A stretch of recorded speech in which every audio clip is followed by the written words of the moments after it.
available at the table by the front door. Please note that all appeals must be filed within 15 calendar days of the Design Review Board decision date. The chairperson may reorder agenda items at his discretion. Roll call. Board Member Palmer. Here. Board Member Mardian. Here. Board Member Malikian. Here. Board Member Sarkissian is absent, and Chairman Simonian. Present. The report regarding posting of the agenda. The agenda for this meeting was posted on the bulletin board outside City Hall at or before 5 p.m. on November 12, 2013. Oral communications. Discussion is limited to items not a part of this agenda. I have no oral communication cards. Mr. Simonian? I do not have any oral communication cards either. All right, which brings us to staff announcements, which I believe there are none at this time.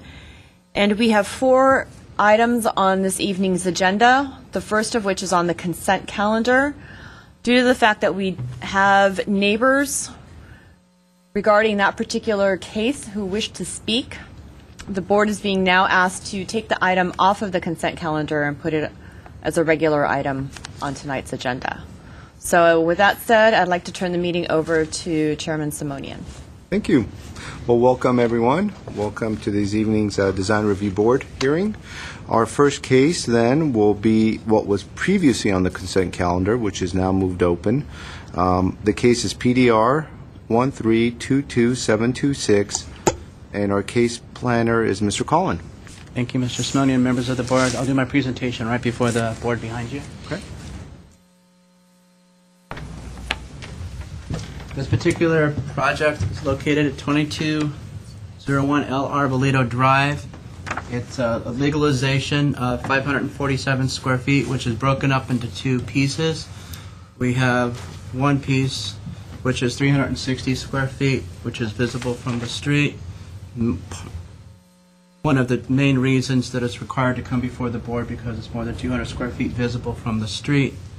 The second is an addition at the back of 187, and also legalization of a deck, and the deck is more than 8 feet high. Another reason for coming before the board. The proposed deck will be 12 feet high. As part of the legalization, it will be modified to meet the minimum 10-foot interior setback requirement. The proposed project complies with all the zoning code requirements. And we have elevation drawings here, the front of the house. And because it's a legalization, the work has already been done, but staff believes that the work was done in such a way that it's compatible with this existing house. It's a 1-story addition and remains a 1-story addition. It blends in well with the existing facade. We also have the rear of the house and elevations and sections and side views of the deck. Also, I have before you the material sample board as well as the neighborhood survey and an aerial photograph of the neighborhood. Staff is recommending approval of the project with one condition, that the plants that are located or being proposed below the deck area be drought tolerant. And the applicant is in the audience if we have any further questions. Concludes my presentation. I'm available for any questions. I have one question. What's the maximum height of the deck? 15 feet. That's from where it comes out of the ground to the top of the rail, and they're proposing 12.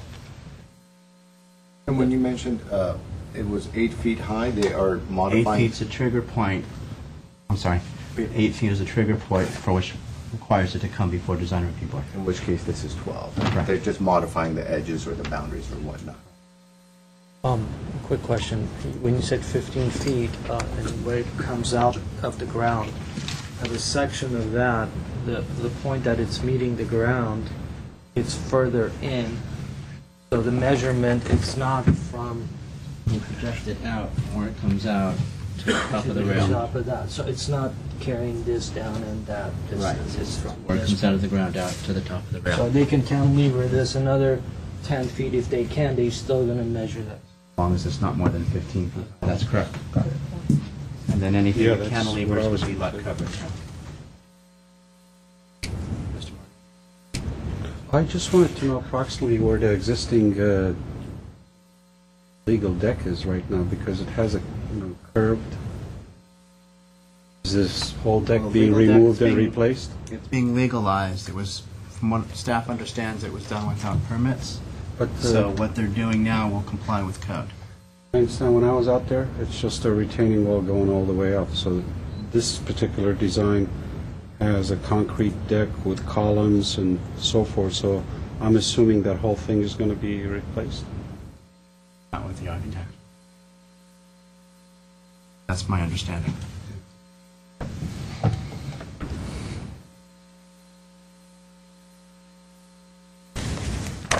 Thank you.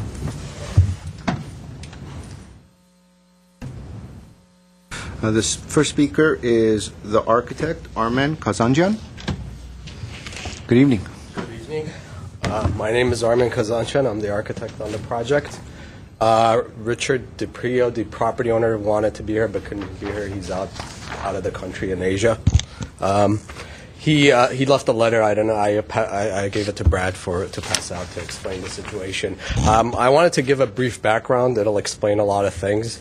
I've been involved with the project for about 6 months. Richard bought the property about a year ago. The project has started about 4 or 5 years ago with the addition to the house.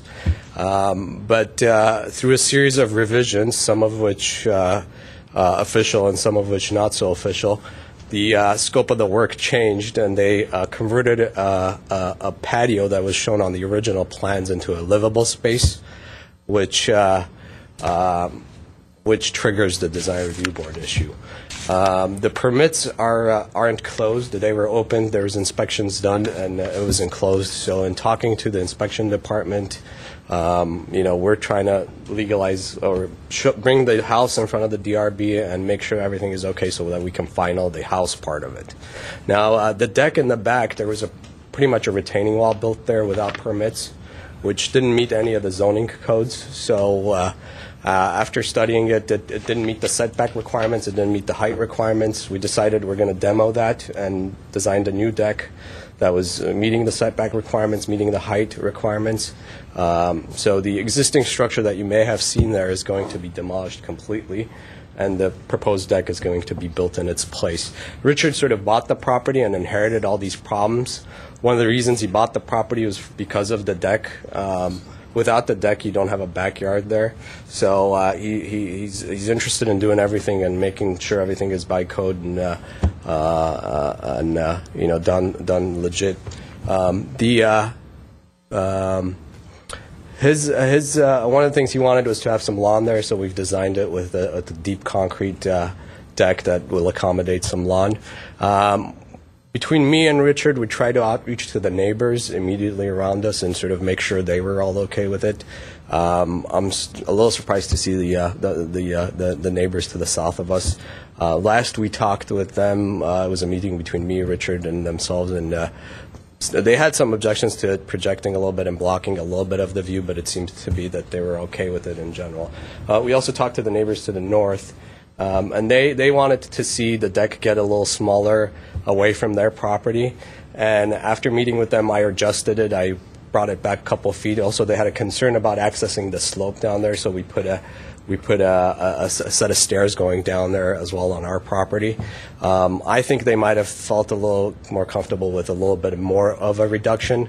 But the way those properties are set up, those 3 properties, each one steps up originally when they were built. So from the property to the north, you can see into the backyard of the property to the south one by one. So in reality, even if you were to reduce it, that privacy issue would still be there, because from their property to the north, you can still see our backyard. So I'll be happy to hear the comments that the neighbors have, and maybe given a chance to respond. Thank you. Mr. Chair, I have a question. Please. Hey, can you locate, if you want to come out, Yeah. locate where the existing retaining wall is? The illegal one? Yeah. Yeah. We have our pointer anywhere in sight? This line right here is the extent of the existing one. Here you go. Might be easy. Yeah. This line right here, there is a line here that comes from the background drawing, is the extent of the existing one. And you can clearly see it goes into the setback. It's not allowed to be in that 10 feet. And then it goes into this setback. So There was a wall there. There was a permit pulled for a wall, which was incorrect, and then they backfilled part of it and put a deck on there. So it's really wasn't expected. It's really not safe. It should be demolished completely. And then the second question is that you're pouring a very heavy slab, and how are they going to be supported? We've done a soil investigation. They're going to have some caissons. There's I believe four caissons that are going to get drilled into the earth. My question is that on your section that we have, they're very thin, small columns that are supporting that huge heavy. Well, I'm just wondering if that, when you look up to that, those planks, are they going to be cut by the? No, they're not. The columns are going to be steel columns. I mean, this needs to get engineered, and if the engineer decides to be, and they can be as big as they need to be. These planks, which are the horizontal sort of decking material, they're going to be on the outside. That was the intent of these planks, to cover. You could have a 12 by 12 column behind it. You could have a 6 by 6 column behind it. You're not going to know the difference. And the idea of the deck, the design of the deck was, since we were accommodating that landscaping area, it got to be somewhat thick. So we did this faceted edge to it to give it some, some thinness and some elegance. And then we broke it further down with the horizontal covering of the underside of the deck. What material is it? It's a Trex or Fibron, one of these products. It's an artificial Go with deck. the fire code. Yeah, it has to meet the very high fire zone, I believe. It's a PVC material that doesn't burn. And we've done a sort of a different, tones of earth tones to sort of blend in. These renderings don't show the landscaping, but there's quite a bit of landscaping that's going to go in front of this and cover it. There's some 3D ones that I don't see here that show that. Okay. So, Thank you. Slide over there. Do we have any more questions for the architect? Oh, I have one more. Yes. Showing the gates on both sides. Are they going to be, you're going to eliminate the glass that's there now? yeah, there's currently some metal and glass gates there, and in meeting with the staff and discussing that, we're gonna basically do the same treatment that's on the house, the wood planking on the gate. Yeah. Very good, thank you. Our next speaker is Rafi Simonian. Hello, board members. Thank you for... Good evening. Good evening. Thank you for adjusting the schedule, the speaking, because it was on this consent calendar, moving it over to the regular agenda items. I have a letter from both neighbors on the north side and the south side. I'm the south side neighbor, and we have just some comments and some concern. The letter is addressed to Mr. Cullen, but it's I can read here at the board meeting to express our comments and some of our concerns about this project. Dear Mr. Cullen, as directly affected neighbors, we are noting first the following comments and then our concerns in response to the public notice and posting at the subject property. First, the comments. We have tried to call you on 4 occasions at your telephone number and left messages regarding the public notice. Since there was no response, please explain the wording one-story addition and new deck. As far as we are aware, the 547 square foot room addition and the 896 square foot decks are in place. The previous owner purchased the property in 2008. And started to enlarge the house with a room addition and removing soils to expand the driveway areas. Over the years, there were issues with water line ruptures, electrical safety concerns, gas line exposure, the excessive time frame to complete the project, and the unsightly mess that it was causing. During this time frame, the city was called a number of times and asked to look into these issues. When questioned, both the owner and the city stated that the proper permits were in place. In retrospect, a written notice is now received, and the permit posting as evidence on the house now should have been, but had never been received by the adjacent or surrounding homeowners. We ask now of the City of Glendale Building and Planning Department, how could this be? What explanation do you have? Why was this individual exempted from the permit process, or was able to circumvent it? Or if indeed there was a permit, why was this project allowed by the city to reach this point? Unfortunately, this new neighbor is now faced with a situation that has been allowed to remain unresolved for the past 5 years. Now our concerns.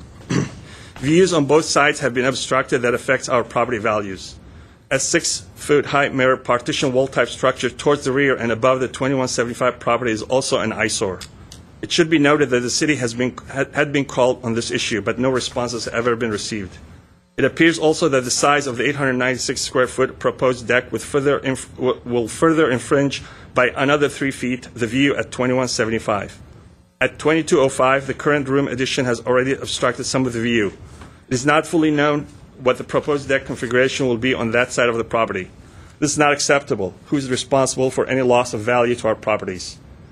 Will the proposed plans be allowed to further restrict the adjoining property views, or will they address and correct these concerns? If there is a possibility of a structural failure of the deck, damage could result to the adjoining properties and the property below. It appears that this could become a safety issue. Who is liable? The previous construction resulted in large amounts of airborne dust, debris, crystalline silicate dust, as well as noise pollution from paver stone cutting operations. How will these concerns be addressed now? Southern California AQMD regulates hazardous air emissions. The natural gas line from the gas company was exposed during excavation operations between the 2201 and 2205 El Arbolita properties. It is not known if it was properly wrapped in the required depth below grade or compromised in any way. Where are the shut-off valves or the trunk lines in case of an emergency? How much more construction traffic will result from this? This became almost unbearable before.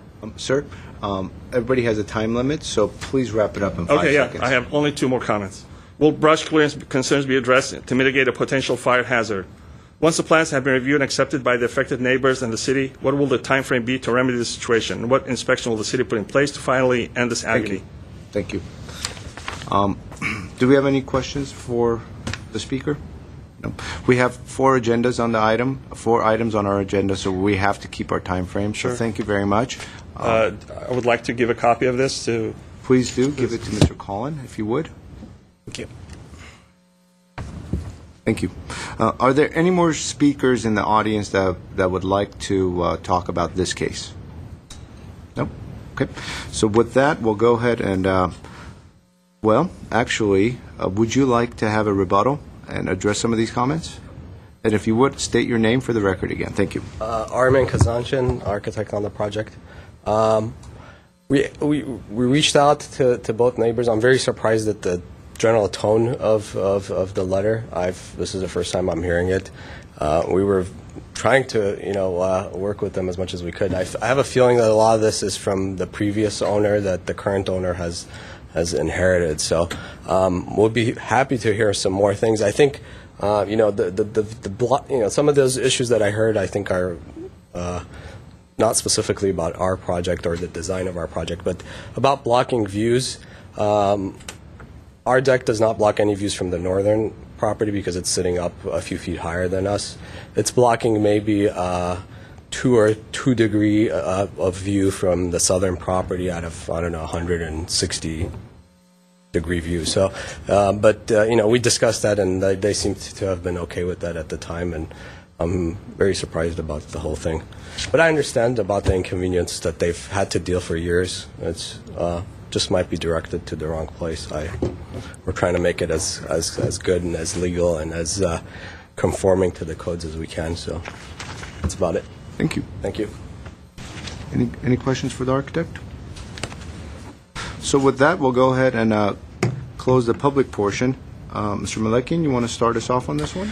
Yeah, it is unfortunate that, for the neighbors that had to go through all of this and they've contacted the city, we're not able to get any resolution on some of the... But we are here and we are trying to legalize this, and we're trying to make everything that was done without a permit properly permitted. So I think this is the right approach that it's taking. Any work that is going to be done from now on, it's going to be inspected, it's going to be permitted, engineered, and inspected throughout the whole process from here on out until the final result. So I think any kind of issues that are outstanding or any faults or any kind of structural issues, being that they're going to remove what's there, that's a great start there. What he's proposing right now, it's going to be structurally engineered, and I think by pushing this back 10 feet from the property line where right now the retaining wall exists, will allow the buffering and the new landscaping that is going to go in between your property and the deck. It's going to cover that. And I agree with the architect that out of the so many degrees of viewing, a very small little portion of that is going to be blocked. I appreciate, and this is probably one of the good reasons that the zoning regulations kick in and allow these setbacks and allow these buffers that will kind of be introduced in between the property lines and be able to cover the expansion there. I like the design of the deck, and I have no comments on the additions. I think the addition is fine. I don't think I'm going to exercise the authority of demoing what was there, because I think it's done fine. I think, I honestly drove by it and I could not tell where it was added on and where was the new addition and the old addition. So I think it was done very well, and if it would have came in front of us, we would have probably asked the same kind of a condition and details and everything that has been introduced. The deck itself, it's a nice deck. I think allowing, and they're going beyond the typical concrete or the wood deck that you would have, and I think by introducing some lawn and landscaping there, I think it's going to give a better presence. If you're on the property, obviously you're not going to see that from down below. And the introduction of the planks, I think that gives you an added screening and also a nicer, softer look than what you have right now. So I think overall I like the project, and I like the simple railing that they proposed, and it's a very simple, minimal addition. So up to now, I think I'm fine with it. Thank you. Ms. Palmer? I agree. I think this is one of the few times when something's been done illegally that it came out pretty well. I like the design. I have only one comment regarding the deck. With all that work you're doing at the lower end of it, I think it complements the house, but the landscaping that's proposed is going to cover all that. So I would suggest changing the hopseed bush that's supposed to cover all that area and putting something like coyote brush and some ceanothus so that you do see some of that, because I think it's part of the rest of the house. And I don't think it should be totally blocked. Do you also recommend to remove? I wouldn't remove any planting against the properties. No, but they've proposed to cover that entire base of that. No, I understand, but I would just say whatever they're proposing on this side, I would keep that on this end, but not in the front. I agree with you. I'm just saying it's just a hedge. Yeah, So yeah. I'm just saying remove the hedge. Right. And put something that's more complementary. Okay. Those are my comments. Thank you. Mr. Meridian? I think you've said it all. I have no issues with the addition. I think the deck is designed well, and I'm willing to support it. Thank you. I agree with my colleagues as well. I do sympathize with the neighbors. When a construction project occurs that was done illegally and it just takes forever to complete, it's the worst nuisance to go through. So we understand what you're going through and have gone through. And if there's any good news to this, is it's going to end soon, and it's going to end properly, where things are going to get permitted and things are going to be built per code. That retaining wall is going to get removed. That deck's going to get further pulled back, as has been indicated, which is going to further help you as far as your view is concerned and less obstruction of your view. Fortunately, your homes are kind of spread apart. They're wedged apart, which is nice as far as when they kind of come out on their deck and their expansion is not going to be as visible. In other words, if the homes were doing this, it would be much more pronounced. So that at least is I think, a fortunate coincidence. As far as the materials are concerned, as far as the deck is concerned, I think it's done in a creative way. It's a nice creative screening mechanism that you've come up with. I do think those steel columns will probably end up being concrete columns, and they'll probably get a little heavier to support all that grass and whatnot, but everything will be behind it. And as such, it's not going to be visible. And the overall renovation that took place illegally was at least done in a manner that was compatible with what was there. So overall, I support the project as well, and along with Ms. Palmer's condition. And I believe staff had one recommendation, a condition, which was for drought-tolerant landscaping. Is that correct? That's correct. Okay. So do we have a motion, I guess? Could we just clarify the hedge species called out on the drawing? Is that called out as hopseed? Hopseed.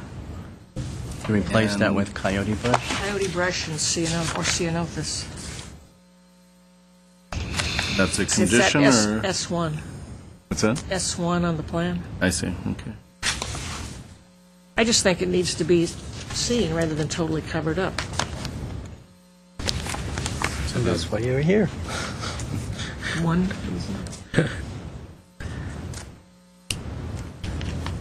Do we have a motion? I'll move to approve with both the two conditions, I guess, one staff and one Ms. Palmer's condition. Second the motion.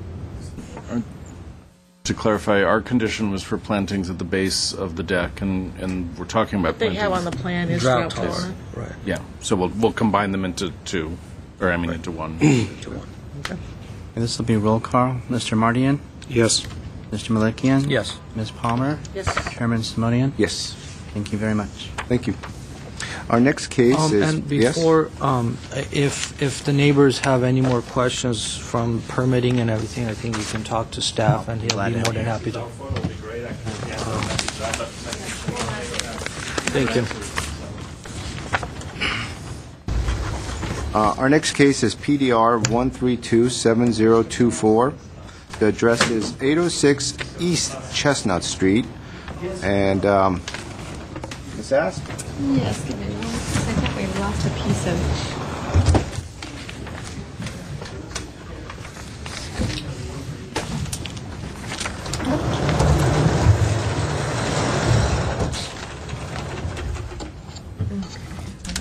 Tape still hold this. Good. Okay. Good evening, everyone. This project involves the development of a new affordable, for-sale, 3-unit detached townhouse-style housing project in the R1250 zone at 806 East Chestnut Street. The project is located on a relatively flat, undeveloped single lot totaling 7,000 square feet in size. 6 parking spaces are provided in 3 individual 2-car garages with direct access to each unit.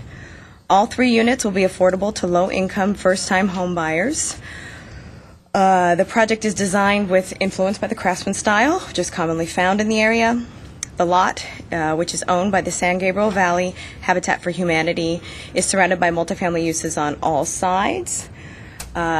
Previous variances for the project were granted for at-grade parking, ground floor living space, floor area ratio, number of stories, setbacks, and driveway width.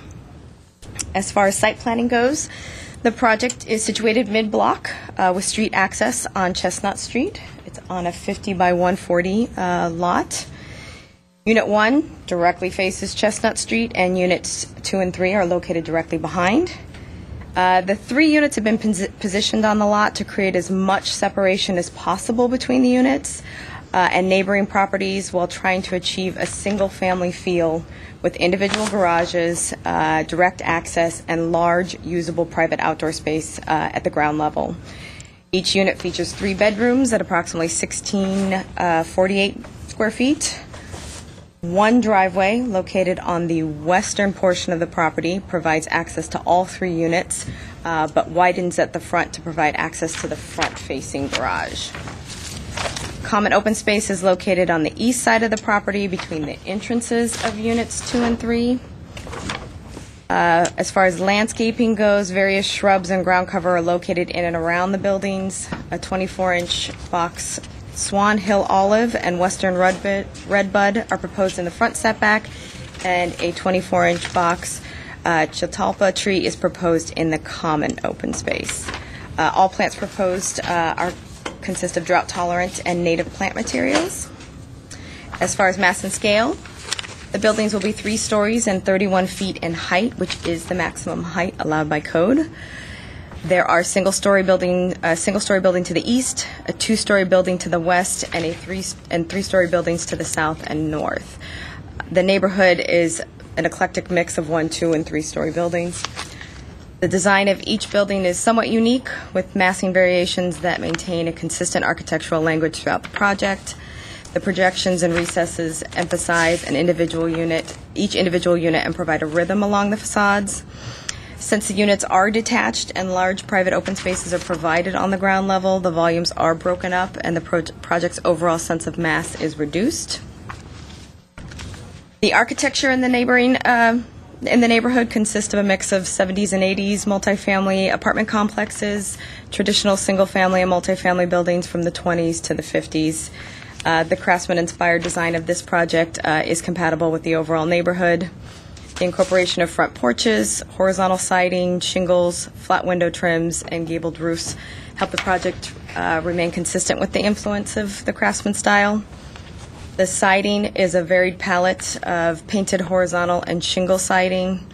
3 shades of brown mixed with accents of green are proposed for the painted siding and shutters.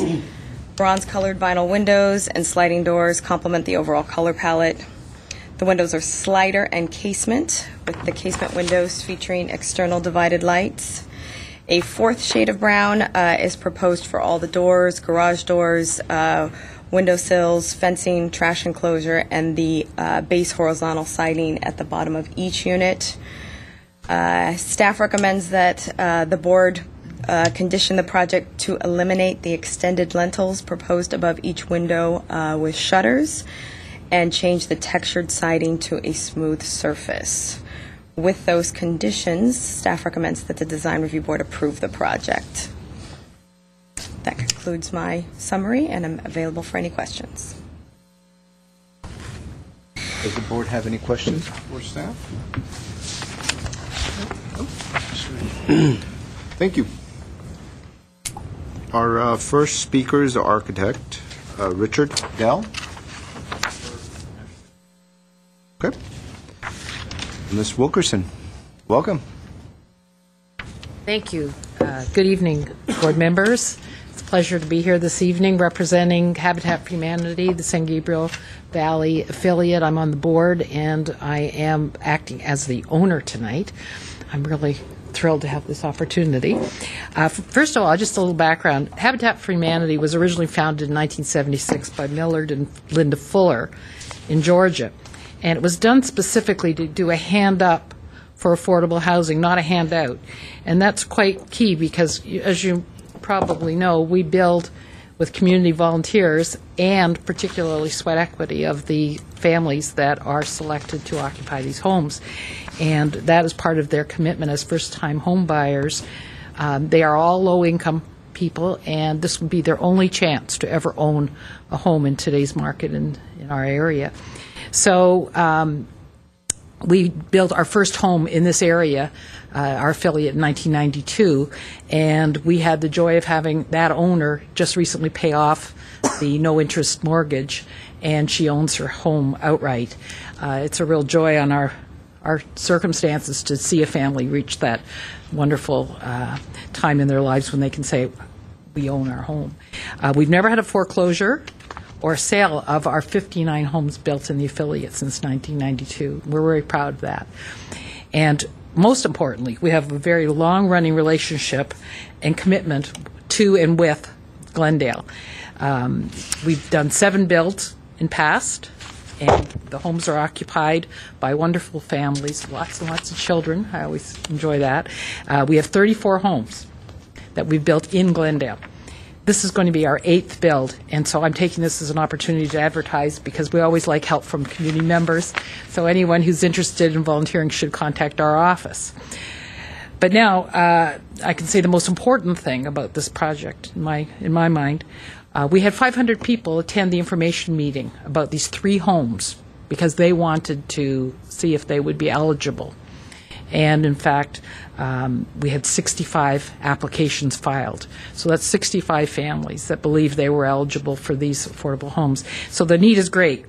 So in this particular case, the development and the design was something I was a little bit involved with because we were really looking at doing a model for small lot development. In Glendale, we have a lot of lots similar size, 7,000 square feet and 50-foot frontages, and this is something that we really need to look at because we want to find a way to house families in a housing setting, and that's why, as Kristen explained, they have little yards, or large yards actually in some contexts, to accompany the homes. And the homes are a little bigger than we've built in past, with 2.5 baths and a little bit more space, but the livable space is only 1,300 square feet, so it's very efficient in layout. But the yard space is very important, and that is why we're so excited, because we really do think of this as a model that we can repeat elsewhere in Glendale and elsewhere. So we hope that you enjoy this as much as we do. We have had such overwhelming support from the staff and from the Housing Authority in this regard, and we really hope that we have your support in approving this development so we can get on and start building, we hope, with groundbreaking in March. Thank you. Any questions? Any questions? No? No? And I don't know if I actually said that my name is Elaine Wilkerson. I probably said that 1,000 times in past. Please give your name for the record. And here I am myself making the same error. Thank you. Thank you. Would Mr. Dell like to speak as well? Shall I defer again? Okay, we can't have cross communication, but I'm hearing that you do not want to. There, okay. Mike from Housing Authority. Very good. Mike Fortell, right? Fortney. Fortney. Yeah, my name's Mike Fortney, and good afternoon. Welcome. Yeah, appreciate that. So I'm representing the Housing Authority. We've invested $400,000 to this project to acquire the property and help with pre-development costs. So I just wanted to come speak in support. Any questions you might have, probably not, but related to financing, anything of that sort, the income range of the folks that might buy here, things of that sort, I'm happy to answer those. But just want to say fully supporting this project. And again, as Elaine said, if this is approved tonight, this will be the 8th Habitat for Humanity project in the city. And this particular one, I think I'm most excited about with the design. The last two that I've been involved in, what we wound up getting at the end was a very small open space in the rear that was to be shared by all the properties or all the owners. In this case, I like the design. Sorry, just the fact that they each get a little bit of open space that's really private. It's really their own. So this one, I'm really excited about the design. So again, here for any questions. Thank you, Mr. Fortney. And now, finally, best for last, Mr. Dell. Thank you, Mr. Chair, board members. I'm sorry, but I had to soften you up basically with the client and the owner. So, right. And if you would repeat your name again for yes, the Richard record. Dell from Red Architectural Group here in Glendale. Thank you very much for entertaining the project tonight, and I want to thank staff. They've worked really hard with us to get this particular model to work on this site. And if you take a good look at the site planning that took place in order to develop the private space for these to make them look like homes. Traditionally, what you would see in a project like this would be the subterranean garage, semi-subterranean garage, and 2 platforms on top of it, something incredibly massive. And that's more of a traditional approach. We elected not to do that. And we stayed within the guidelines of the allowable unit count for 3 per 3 on that side, I believe. And in doing so, worked very closely with staff and with all the city departments to get the access to parking, fire, et cetera, to get these units positioned properly so they really manifest themselves as single-family homes. Again, there are 3 bedrooms. The homes are about 1,300 square feet of usable space if you don't count the garage and or the stairwell. It is a kind of a different project for Habitat. They've not done a 3-story before. They're encouraged by it because it does give the home some intimacy. It's not spread out. And by doing so, we're allowed to develop private rear yards and private covered patios, which for a family, you can imagine a family of 5. And that's what really precipitated the design that you see in front of you today. I think staff has done a great job in terms of articulating the approach, the architectural vernacular, the craftsmanship. We work closely with staff in getting the colors and individual colors per unit, again, to try and establish a sense of ownership of a specific unit, not something that's mass built. If you look at the front facade, I believe the north facade along Chestnut, we've modulated the facade to make it try and take out some of the vertical height of it. We emulated that same facade on Unit 2, and in Unit 3, we modulated it even more so.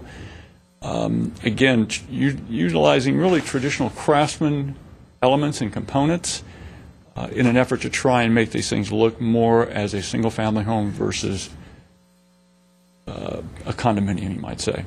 So I'm going to defer to the board for questions. Again, I think the color board is pretty specific with regard to our intent in terms of bringing out different colors and having some fun, basically. So it's somewhat not so monochromatic as you might see on the rest of the Chestnut Street, some of the older buildings and three-story buildings that are across the street behind us. And some of the other things that we've tried to do, if you look between Unit 2 and 1, you'll notice there are very few windows that look down into the backyards. We tried to make those backyards relatively private, and we tried to be sensitive to the adjacent neighbors with regard to our placement of the windows and view corridors. And I believe there's a plan in your package that isolates the windows on the adjacent homes and isolates the windows and illuminates where our windows are in our proposed home. Now, we couldn't have solved all of it, but we managed to direct window locations and view corridors as best we could, not to impose on the adjacent neighbors. And that was, again, another layer of criteria that we had to work on that. Landscaping, again, I think Larry Moss, our landscape architect, has done a great job in terms of bringing in a variety of different plants, drought tolerant, putting trees where we could to help green the site, you might say. But we're here, again, to take your ideas and comments and suggestions seriously. We would love to move forward with the project expeditiously if we could. But again, we're here tonight to gather your input and seek your approval.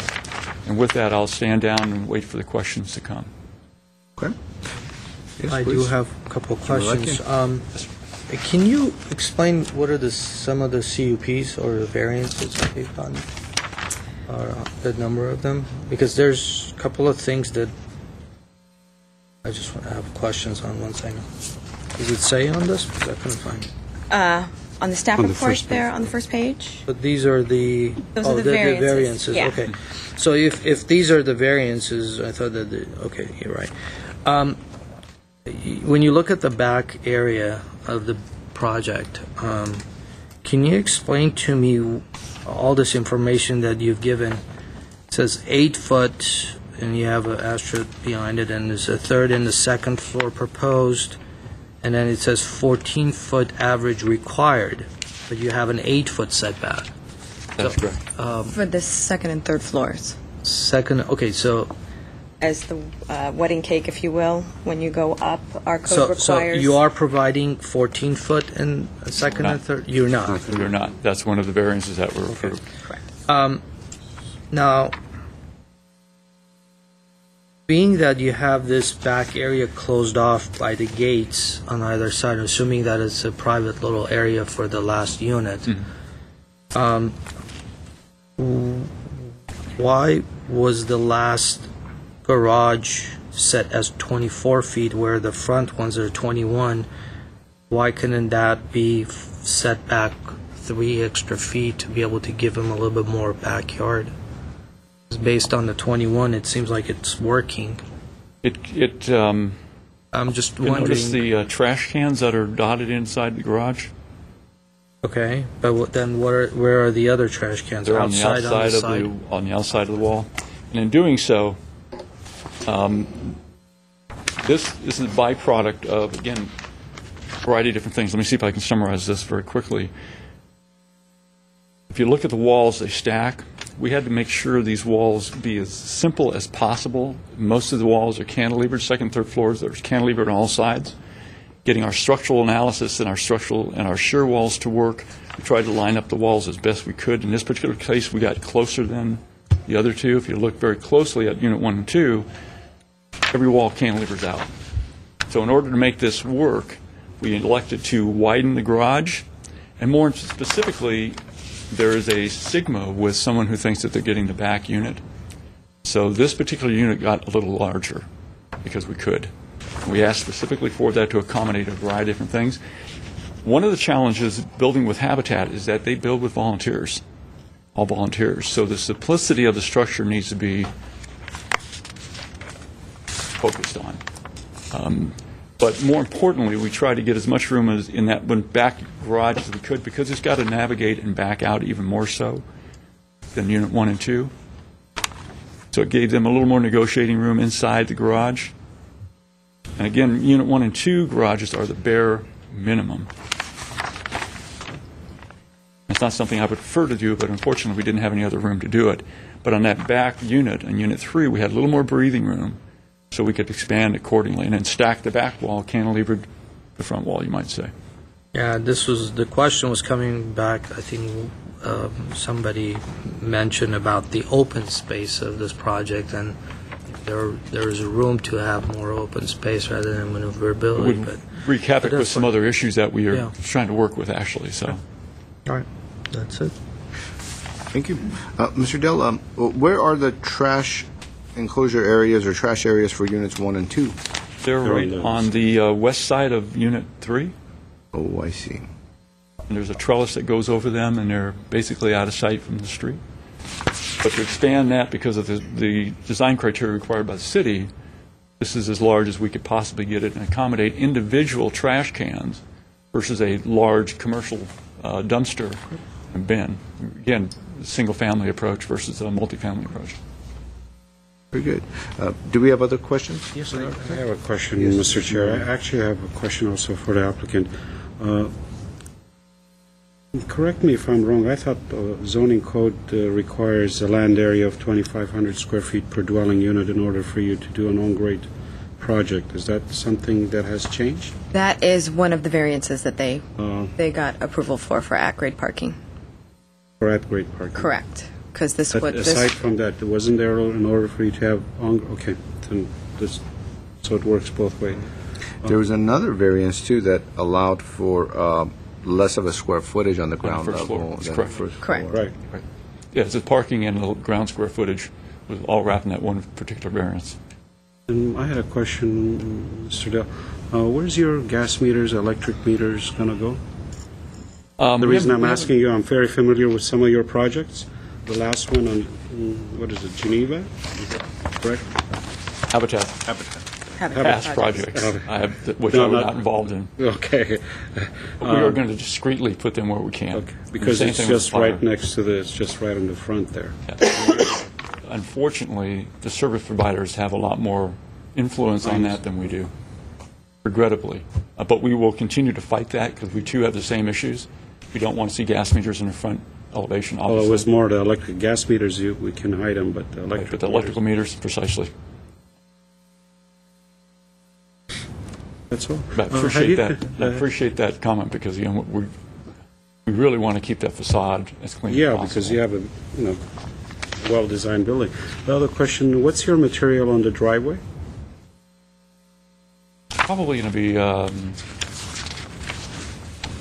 again, this is the first project we've done for Habitat. I'm not sure what their national standards are. It would probably be concrete. My fear is that going in with asphalt and trying to replace it and repair it over a period of time I wasn't would be thinking of counterproductive asphalt. and wouldn't be probably the thing I would recommend. Would they be required to have a decorative And it will be driveway? concrete. Would they be required to have a decorative driveway? In the multifamily zones, no. And is the applicant okay with the conditions that are being imposed? Forgive me, yes, or we suggested accept those by conditions staff? willingly and gratefully. Yes, we do. Very good. Yes? I had another question. It's just a thought. You know, I like the building, but have you thought of that first front unit having the entry facing the street? Will We have complement it. tried. There was a charrette held by Habitat prior to us getting involved in it with 7 architects? 7 or 8 architects trying to put 3 individual units on this site with access facing the front. Couldn't be done. On the front unit, I'm talking On the front unit. Look at the stair location, how the stair has to wind and land second and third floor to make those bedrooms and all that work, the stair had to be positioned in one location. No other place could that stair go with the garage. And so once you set that in place and work from that, everything else has to fall in place. No, I've done several of these over the years. Very and difficult, very difficult. Right. I mean, You know what they say about challenging an architect. He's Far be it about for to me, I'm get some not the one. sketch paper out and solve this riddle. We Yeah. agree. We look very diligently at trying to find a way to put the front door facing that street. Right. I Just would have not- complemented the building further, I think, in my opinion, but Wish we could have done it, absolutely, totally agree with that. But regrettably, it just couldn't be done once you place that stair, work that vertical transportation into the floor plan. thank you, Mr. Deputy. You're welcome. Okay. Any more questions? No? Thank you. Thank you very much. Is there anybody else in the audience that would like to speak on this case? Since there was no comments from the community, there's probably no need for a rebuttal. Okay. Then with that, we'll go ahead and close the public portion. Ms. Palmer, do you want to start us off? Well, I like the building. Obviously, there were a lot of constraints that seem to have been addressed. I only have one question or one comment. There's a small planting area on the west side of the unit number 1 where you access the side drive. I think that should be reduced about 4 feet because I know that's going to turn out to be a problem trying to get into the driveway, turn to the right, and weave around there. It just becomes one of those islands that gets mowed over. So I would eliminate that down to the smallest planting area. That's my only comment. I like the colors, I like the design. Okay. Mr. Mardian? Thank you, Mr. Chair. I do like the concept. I like the design. I have no issues with the design. I think it's done well. My question was answered earlier about the entry. But one thing, I know this is a budgeted project. At least the driveway that serves the front unit, some decorative material, may be wise to add to it. I think will help building more, but or stamped, or also including the pathway to the units. It will really, alleviate from the concrete. The interlocking pavers. Interlocking pavement, yeah, interlocking. That's cheaper than concrete or anything else. And those are all my comments. I'll support the project when the time comes. Thank you. Mr. Malikian? I as well. I think it's a nice project. It's a 3-story building within a context of different 3-story structures. I think it's well detailed and the colors are done very well. It complements each other, and I agree with staff about the lentil, and other than that, I think the rest of the questions were answered, so I'm okay. Thank you. I concur with this board. Job well done. It's a wonderful, wonderful project that is as is designed. You have a great approach to the craftsman design, and the material boards are phenomenal. You've put a lot of effort into it, and we do appreciate that. It gives us a very good idea of what to visualize, what to understand, and what to look for. And also the rendering is quite nice as well. And this is one of those scenarios where you have all these variances that look like a lot, but then when you really look at what you're getting in return, where you're not just getting one building, you're actually getting detached buildings that have outdoor usable space, that are private, that are going to be used much more than maybe some common open space that's pushed to the rear, as might have occurred with a condo building, and all the positive attributes of individual garages and individual entrances, etc., really lends itself to a great project. So the people are going to be really fortunate and lucky to live in these homes, because it's going to give them a ton of privacy and a ton of enjoyment, as opposed to, let's say, a condominium building. So job well done. I support the project as well. Chair, Yes. just one clarification on my comments. On the conditions, staff conditions, number 1, I would change that to a consideration, and number 2 as a condition. And what was number 1? Number 1 is the smooth surface cementous siding. I I would allow the architect to make that decision as a consideration, and number 2 would be a condition as far as reducing the trim above the. So I think that's what I would do, and also adding the consideration of the pavers or some sort of a decorative concrete driveway, and also the walkways to entries to the entrances. So. Was that a condition or a consideration? Right, the walkway or the think that- stoop area, or all of that. Well, I think it's going to look odd if we go ahead and introduce some sort of a decorative, some elements in the driveway, and then having a concrete. So either a stamped concrete or a scored concrete or even the pavers or whatever that they think. I think something needs to be introduced there rather than just pour in place concrete. I think it's Something complements the architecture. exactly so Decorative finish decorative. of some Obviously, sort. cost is an issue, so I would allow them to pick and choose whatever that Stamped, stamp, scores. score, or I think pavers, color the, to it, the that's locking what I mean. pavers are Color to the it. cheapest route that you can go, but I could be wrong. So. If I could just clarify 2 things. Staff recommended condition 1 is based on our judgment that the hardy board materials and similar products that have the embossed wood grain on them are actually more similar in appearance to the vinyl and aluminum siding of the past than they are to actual painted wood. So we've been thinking at staff level of kind of making this, as we work with applicants, to move toward using the smooth-faced materials, because we think that it actually does recall the appearance of wood that we're trying to achieve on these products or these projects. Okay. I just wanted to throw that out there to see if anyone on the board had any thoughts about that, because it's a design Right. direction we're moving in. I agree with you. I've seen those samples. They look. Well, I mean, the James Hardy product has the plain Right. horizontal planks, and it also has a textured look. And that's I- what those are. Yeah, and they're proposing the textured, yeah. And I personally, let's say, when I did my contemporary ranch-style home for myself, I went with the textured look. And the factory painted finish that came out, I thought was quite nice. Now, of course, if you go with the smooth finish, it tends to be more on the contemporary side. Right.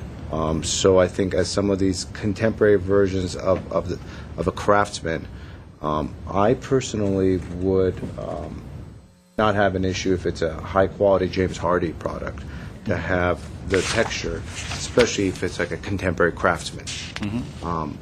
Now, if it were, let's say, Contemporary. contemporary, absolutely go with the smooth finish. Now, I mentioned that because you asked as direction, so that is my opinion on the matter. And we rely on your direction for our staff agree with judgment.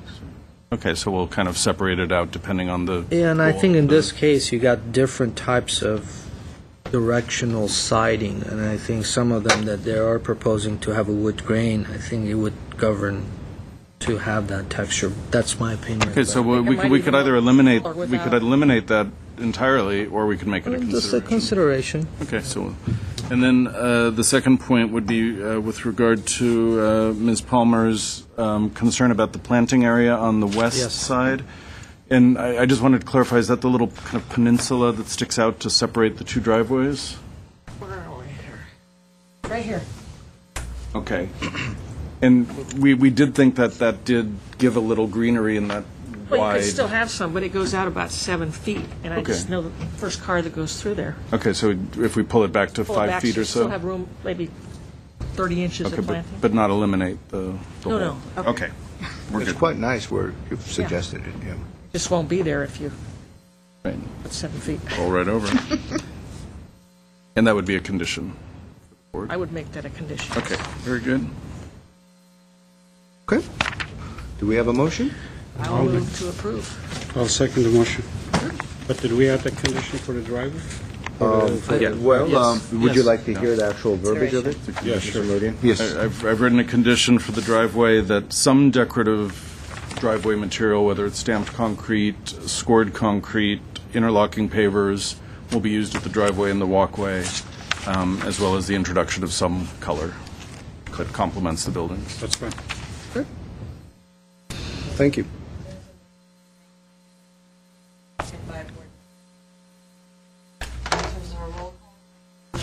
Yes. Yes. Board Member Palmer? Yes. Yes. Congratulations. Our next case is PDR 12-17955-B, 463 Salem Street, and Mr. Baxter is our case planner. Yes, sir. If I could just have a couple moments, please, Take your time. to adjust this. You want to take We're going to take these right here. Clean those up. I know, we'll just give those out. We'll just give those out because they like to keep them. Those. This is 3 pieces. Mr. Baxter, I got it. And I'll move it over. Don't you worry. Well, this is what I'd like to do is, here. Is there another one? Oh, look at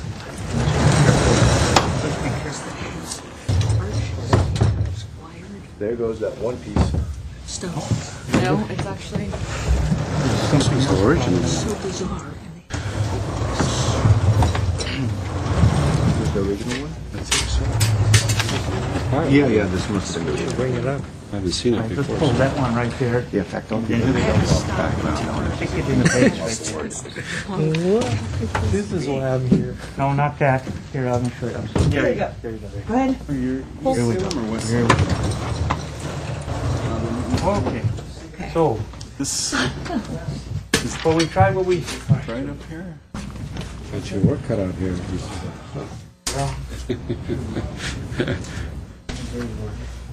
All right, Mr. Chair, members of the board, and members of the board, we have both panels are for this one case, 463 Salem Street.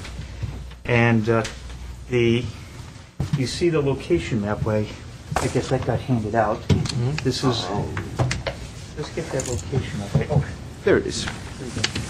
so I sort of steal yours there, sorry. I had a nice little yellow one right here. Oh, you took it, yes, okay, there you go.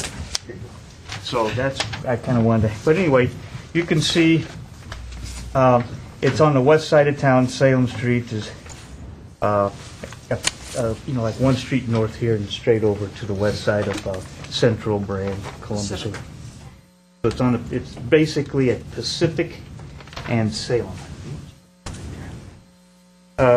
So this is the second time that this case has been reviewed by the board. The last time it was reviewed, 2 of the board members were here. Ms. Palmer. And Mr. Simonian. That's right. There you go. So, And I think it was just Mr. Insuo, myself, and you, Ms. Palmer, if memory serves me right. yes. Is that correct? I had it over. We had there. a short... I just was looking to see who was here, but we had. It looks familiar, but Well, this one here was what you looked Yeah, at. look, you probably... remember this now. Right. Yeah, this is the old plans, this is the new plans. And so we had a series of conditions, because the board had some concerns here. But give you some background for the rest of the board members. We have 2 single-family lots that have, houses are going to be demolished, and I'm going to build 10 units. They're able to build 10 units in the zone because of the 100-foot wide frontage, which gets them that extra density. And so, like I said, the board returned it for redesign. There was environmental review. There's only one mitigation measure related to an oak tree that's been removed. And Mr. Simoni, you do have if the board chooses to approve, there is a resolution there that we need to approve first on the environmental, so that would... So as noted in your staff report, this zone is also in the 1650, so it's multifamily. Most of the properties in the neighborhood are smaller, less developed, but it's anticipated they will be developed. There is a higher density property to the south across the street, and one to the west of it there on the corner of Salem and Pacific. But the rest of the properties generally in the area are relatively small. You can see in the TV monitor over there too. Now, the areas of site planning, mass and scale, and design, I think it might be helpful to go look at all the conditions because we pretty much touch every one of these. and we can go into it, and that way we can kind of jump along here. So I'll jump into the conditions from the previous meeting. So the first condition was redesign the common outdoor space to provide more usable recreation space, especially the common gathering areas, consistent with the zoning code interpretation that we have, which is to lower those planters even with the decks. Because what we had here were what we felt were pretty much corridors with raised planters. The applicant has changed that so that they've lowered those planters, and you can see it in their garage plan here. These areas here that are hatched are the areas that have been lowered. This was part of our discussion after the board hearing, where the applicant said this is what he was going to do. So we lowered those, and this is the new version, which shows that they're lowered so that they're depressed into the deck to get a almost flush with the deck. Little curb lip for planter. The second comment was it was a request to have show the soil depth at all recessed and raised planters, as well as the subterranean utility vault, and also some of these tree well planters, and they show these tree well planters now being 3 feet deep. I noted in the staff report several pages, and we can go through and look at each of those pages, but in the staff report I noted on page A2, in the garage plans and section plan views that show illustrations of this. Number 3, specify that both sides of perimeter walls will be clad with stucco and feature decorative coping. And that's what the applicant he's showing on his descriptions here, and you can see all his walls here. Staff has a concern about perimeter walls. Our experience has been that in the actual construction of the building, stuccoing an exterior facade, an exterior wall on a neighbor's property is difficult because there's always the issue of the neighbors either allowing it or not allowing it. So then you can have a mixed results. I've had many years of that experience. So.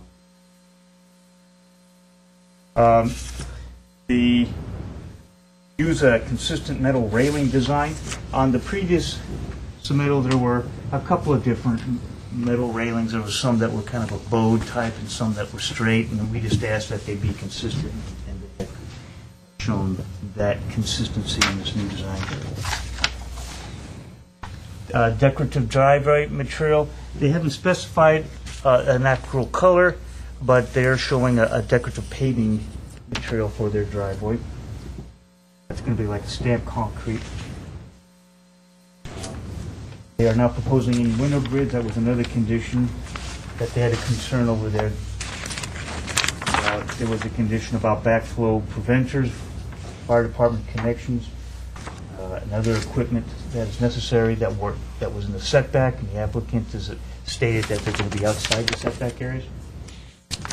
One area that is of a concern, and the applicant and staff had discussed this, regarding lowering the height, because there was some issues about massing from the previous design, which this is 41 feet, which 41 feet is allowed for this building, and they're going to the max 41 feet. Chimneys are exempt from the height. So when you go to a flat roof, it has to be 36 feet max. It's 38 feet. And we talked to the applicant about it, and he said he's able to do that. There are some other items, as I noted in the staff report. We got to get the skylights lowered as well. So there's some items that have to be lowered. So the building needs to be lowered 2 feet? Yeah, it's got to be 2 feet lower. Yeah, so we had some suggestions here that we could look at besides just crunching down on a parapet. I know there's the floor-to-ceiling heights that are fairly high. They haven't been really addressed. They're still like 10 feet floor-to-ceiling heights if you look. So we had thought about 9 foot clear or 10 foot clear? Well, I don't know if I had the section. I had the section. Well, we could ask the architect. Yeah. Okay. Yeah. We've heard it's 9 foot clear floor to ceiling. Okay. So, Which is reasonable. so so that was one suggestion, or consider, the parapet here, incorporating the building facade with the parapet or lower those 10-foot floor heights. Another condition was decorative sills and trims to be cast stone and not of a material that you have out there now, which is that foam. And that's what they're showing. There was concerns on this one about the windows. It says here on the windows, avoid the sense of verticality from stacking windows. We felt that in the new design, the more modern design of this Mediterranean style, that it actually works. So we supported what their proposal was. And it looks like you've gone to hung windows, right? They have. Actually, I didn't write that down. And we can look at that. we also had a single punched opening at the first floor and then separate punched openings above to give a little subtle variation there. And then the last condition is, it was again the issue of massing here was a theme that kept coming back, and we felt that this particular style here addresses that and helps reduce that. So that's pretty much the issues that the board had concerns with last time, and felt that's how the applicant has responded with this design. So we're recommending approval with conditions for the lowering the height and also carrying the material around the exterior walls and the perimeter walls, because we're concerned that the stucco, it's difficult to get neighbors to cooperate. And then there's some drought tolerant planting. We just want to make sure drought tolerant planting on the above the utility vault here, that the electrical vault that will be extending out here. We feel that needs to be deep enough. They're showing some type of a tree, proposed trees. We don't think the soil is deep enough there. That was the question from before. Yeah, it's one, two, yes, ma'am. So that concludes my presentation. And just to clarify, in terms of the trim material, staff would like to receive any direction the board can offer about this EFIS material that's proposed. Generally, in the past, when we've discussed foam moldings being inappropriate, it's the type of foam molding that's actually covered with stucco in the field, applied in the field, and then stuccoed in the field. When we look at this material, it does come closer to the appearance of cast stone and has a certain weight to it that suggests it won't be easily damaged if you poke a pencil into it. And so we are cautiously moving toward Ms. accepting. Palmer's poking at it. They're very good. Nothing went through. That's the smell test. There are some of those older buildings you actually could practically put your finger through it. With other applicants, we've been looking at this material as something that we might be able to approve. So we'd be curious what the board thought. Okay. Very good. Any questions for you? Yeah, I was going to make kind of give a summary of the thoughts and ideas that the last board, which Ms. Palmer and I were part of, and then maybe after that, if we have some questions, we could ask staff before going to the architect. So thank you, Mr. Baxter. There's been scenarios where projects have been coming to us that were either heard front of Board 1 or Board 2, and then as Boards 1 and 2 were commingled and put together into one and merged into one, they've been coming to this board, of course. This is one of those scenarios where it had come to Board 1, and at that point in time, Ms. Palmer, Mr. Insua and I were the board members, and that evening we had two individuals that didn't show up or were unavailable. And so the main thoughts at the time was Mr. Insua and had some issues with the height as far as the roofs were concerned, because they were adding about 6 feet of height by just doing this with these sloped roofs. And then, of course, there were the chimneys, which were even adding to the mass on top of that. And also the open space there was quite a bit of discussion where we had this big open space opportunity that could have been used for common open space, but it wasn't really. It was just some planner. And then, in addition to that, there were a lot of comments that were made about the depth of the perimeter. So those are things that I immediately noticed that had been dealt with, where the higher sloped roof had been eliminated, the open space had been modified where there had been. Now there's an opportunity to actually use it as opposed to how it was before, and then they've lowered the deck area to accommodate the landscaping. So those were kind of the main things that were discussed. And I mention that just because I think it's good to have that continuity as to what board members that were present as to now, because sometimes we all kind of wonder, like there was a case a couple of weeks ago where we were wondering what Board 2 had thought. What were the main thoughts? And you try to read the conditions, but, unless you really go back and look at the tape, it's hard to summarize. Well, I think you guys were commenting on some conditions there that I think it's still present, and I think it was a valid point. And, but I think let the architect present, and then we'll ask some questions, see what their thoughts were, because I'm sure he remembers what you guys discussed. So. Very good. So with that, do we have any questions for staff before we go to the architect? I don't. Okay. So yes. actually, quick question. Going to that common outdoor conditions, being that it's 10 units, is there what are the requirements for that? If you can just explain to us one more time as far as a common outdoor space. So they need 2,000 square foot of minimum. Yeah, with a 10-foot dimension in one direction.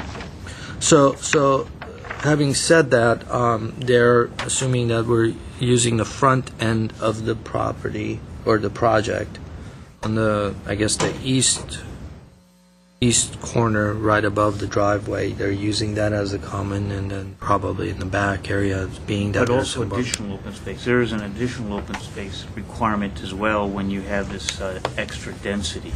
So when you go through and start looking at the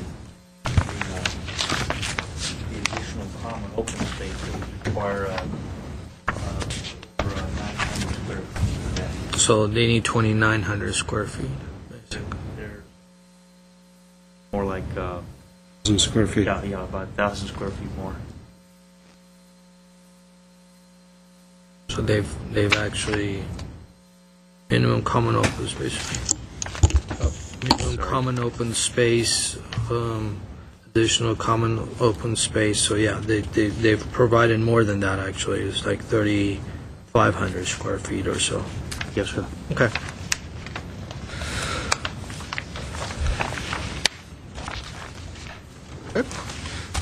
First speaker is Sako Marcusi. Welcome.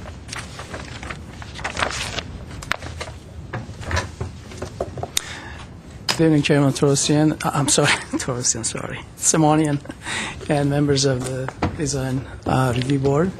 My name is Sako Marcusi. I'm a project architect with Algeria Marcusi Architects. As you well know, this is the second time coming back with trying to resolve the issues that we had to deal with the first project, and by having 2 to 3 meetings with the staff, Mr. Platt and Mr. Baxter, going over these conditions, I think we have successfully resolved the issues that were somewhat outstanding on our first project. I can maybe just quickly go one by one on the conditions, or just point out the conditions that I thought Mr. Baxter probably just glanced over. One of them that was primary issue on our last board meeting was massing, and the concern was that the front 3-story element on our earlier project, which is facing Salem, that was sort of overpowering or overwhelming. And to address that, what I did was I recessed the third floor of the third floor of the building on Salem to create a large terrace for that unit, which is fronting Salem Street. So it's set back by 10 feet or so creating a terrace. Similar to the townhouse type unit, which is sitting further back on the east side of the project, which is facing Salem Street. So that was one of the things that we did to sort of soften the mass on the street. The other one was to reduce the height of the building by eliminating the slope roofs and playing with the height of the parapets, trying to create articulation. We already have the horizontal articulation, trying to articulate the building vertically by different parapet heights to create more interest. And we did that. And the highest point of our building from the lowest point of the grade is 30, I believe it's 30. I'm not sure where. Maybe Mr. Baxter is measuring the elevator tower, but the majority of the roof is at 36 feet 11 inches, the top of the highest parapet, except for our elevator tower, that we can lower that. And as I mentioned in our earlier staff meetings, I could lower the height further to meet the code required, so we're not really asking for any type of variances in terms of height. Second major item was Ms. Palmer's concern was that the trees did not have enough root or space to grow, and her suggestion was to create sort of tree boxes for the trees. And what I did was, first thing was I depressed the entire planting area 2 feet to accommodate for shrubs and ground cover and accent landscaping that we have. And for our major planting, like the trees, I have tree wells that are 3 feet deep, and they're 4 by 4, so that will afford any type of tree planting that we want on deck. One other item was to expand the usability of the open spaces, make it more usable. So, as mentioned earlier, it was planters, they were high planters, and by lowering the planters to deck level, the entire open area is open for use. We have, in different location of the site, we have a combination of seating, maybe tables. We have barbecue and a trellis element in the rear of the building. We have a water feature in the rear of the building. We have a trellis element at the front of the building between the two buildings where it could be accommodated for seating or gathering. And then I also created a sort of tete-a-tete meeting or space at the top of the deck where you're entering the garage, where there's a tree planted. I have seating around it for additional space, for usable space. In terms of trim, as mentioned, we're going to use a prefabricated trim, which will have a minimum of 1/4 inch, or if not more, of the finished product, which the color will be integral. It will be like whatever. Yes, that's just a sample of how the product is produced, but it will have the color which is specified on our plans. The color will be integral to the cast concrete that we have on the foam. Mr. Marcosi? Yes. Since you're out of time, one of the owner or someone could transfer their time to Okay, you sure. if you have more time, if you have more And I'm thoughts. available for questions. No, you could continue. I'm just saying they could transfer their time to you Okay. if they don't wish to speak, and you could continue going. Okay, sure. Thank you. Well, I think those were the major items that I touched on, that was a concern with the previous board. So if you have any questions, I'm sorry, one other item. Ms. Palmer had a concern about the trees up front where we have our electric vault. It used to be like an 18 inches of space between the vault wall and the ramp walkway. Right now I have 3.5 feet, so it's large enough so you could actually plant trees. So I redid the ramp to create that space, and it shows in our building sections also. I have other questions. Okay. I just need clarification on the windows. In the report, it says they are casement windows, and the plans say double hung. No, I'm not sure what the report, but actually specified in our plans, in our window schedules, they're double hung windows, and primarily they're all double hung windows. Okay. Yes. Mr. Chair? Yes. I think on the November 21st, Did I read that wrong? We have the two staff reports we gave in you the two package. staff reports, one for the old one, so you can see what we talked about, and then the new one on 20.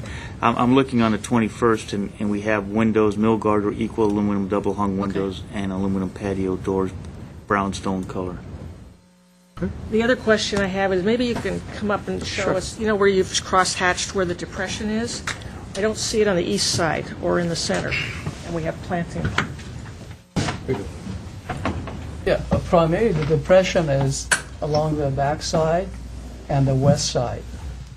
And this is where all the usable space is. But these planters are raised.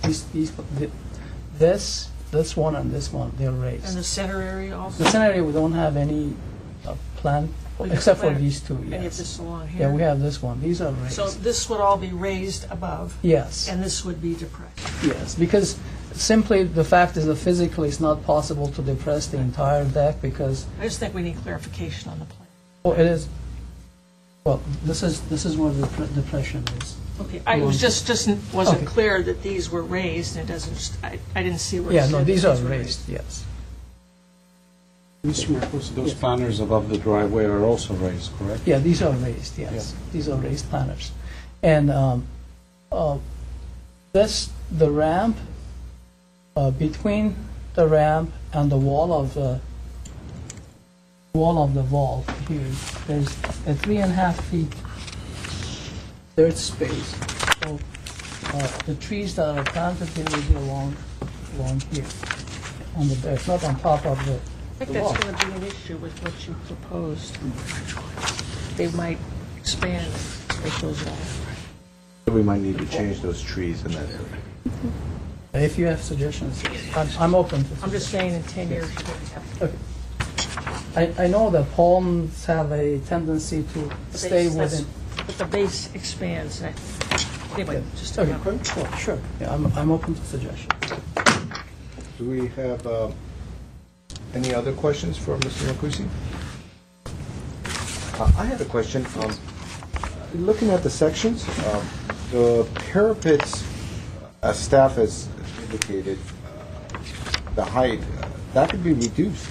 Yes. To meet your 36-foot height. Yes, that's what I will suggest. I see. So in other words, you could still keep your 9-foot clear, and you easily could reduce the height of the parapet to meet the code. I see. Yes, I'd like to, because I could reduce the height of the parapet to meet the 36-foot maximum height, but what I need to do is just screen my mechanical equipment, which is in the middle of the If I can just jump in, there seems to be some discrepancy between staff's assessment of the height and Mr. Marcucci's.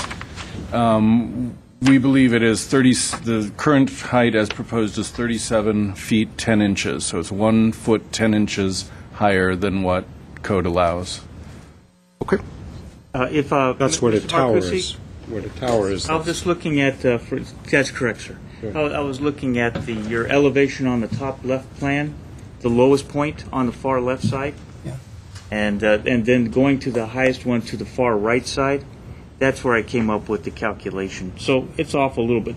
My only concern, Mr. Chair, members of the board, is that in that first setback area, there's you cannot raise the soil more than 18 inches above the natural grade. So you can't pile dirt up to make it the house, the building a little lower. So you have to be a little cautious on it. So I just wanted to make sure that this issue is resolved. You can't berm the dirt up going up against the building? I mean, you rather see a building rather than a... As in all front setback areas, there's this limit of 18 inches above natural grade. Retaining wall, That's not correct. dirt. Well, dirt, I see what you're saying in terms of... So you can fair actually enough. slope Yes. that against the building. That's true. But you're not retaining it. That's right. Softer. Yeah, Well, that's a more fair amount. You pleasing. can mound. You can actually... You can mound that. That's true. That is correct. Yeah, that's what I'm doing. I'm burning the dirt up against. But just to be clear, from the bottom left corner to the top right corner, 1'8" or 1'10", Yes. you could accommodate that with the parapet as far as Yes, dropping. yes. That's the main question. I don't want any variances. I'll meet that requirement, the 36 feet. That's all I'm asking. Yes. But how would you solve that with the screening of the AC units? Because your parapet The height AC as a unit is already very No, shallow. the AC units screening are exempt from the height. Actually, not in the multifamily. Not in multifamily. No, because it has to I think be commercial it is. The commercial. 6 inches below the parapet. Yeah, that's the... To read out of code, that is. Clarification. if I'm not mistaken on that height, I don't think it's...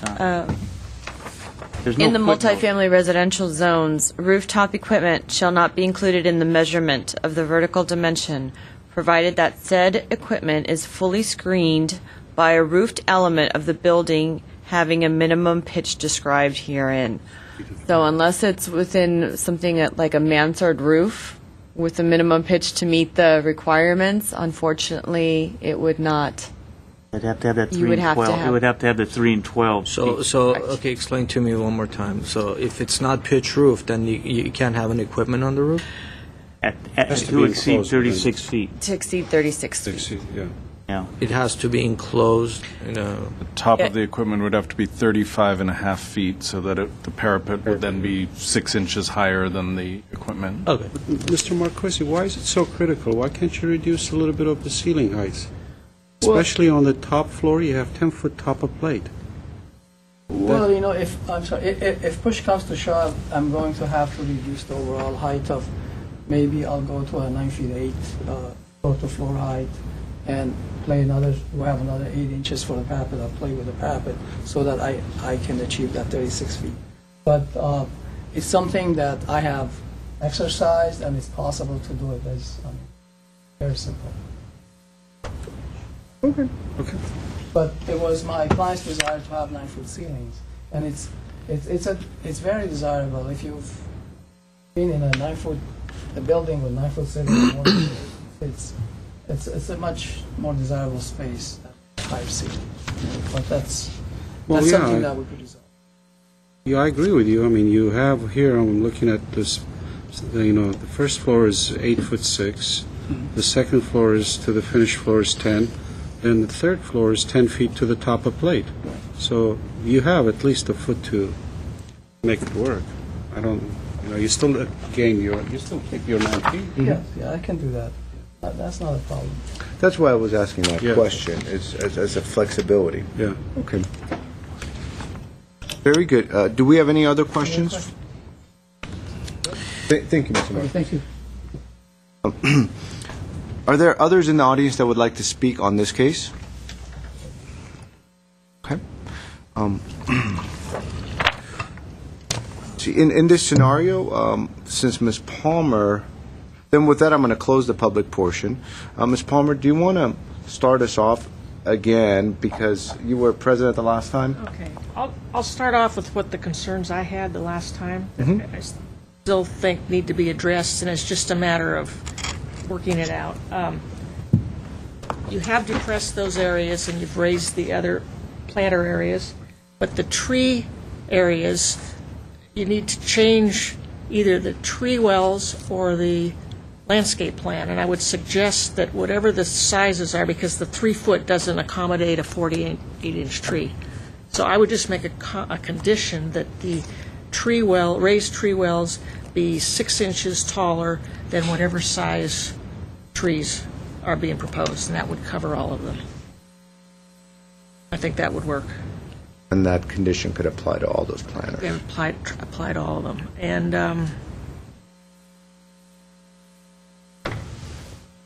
I think that was the main concerns I had. And, I am concerned about that electric area. It's palms in there, and that base will expand. So I would have the landscape architect pick out something that's not going to be as root aggressive. Any suggestions? Because that'll be well, it's got to be something that ties in with the building. I mean, he can come up with something, but I think a palm, because of an expanding base, it's just made of fine hairs, it becomes a solid base. If you get something where roots are going to go down, or if you could get a little more room there, I think it would help. Okay. I'll off for now. Okay. Mr. Mardian. Thank you, Mr. Chair. I don't really have too much concerns with the project. I think they're going in the right direction because the other design has been done and done over and over every city you go to. I think this is a simpler, cleaner look. The only comments that I would make, he's creating trellises on the sides. If it's possible to create those trellises on the third floor, I think will reduce the verticality of it a little more. And my other concern is What area would that be? you see the front elevation, you have a lot of large balconies there.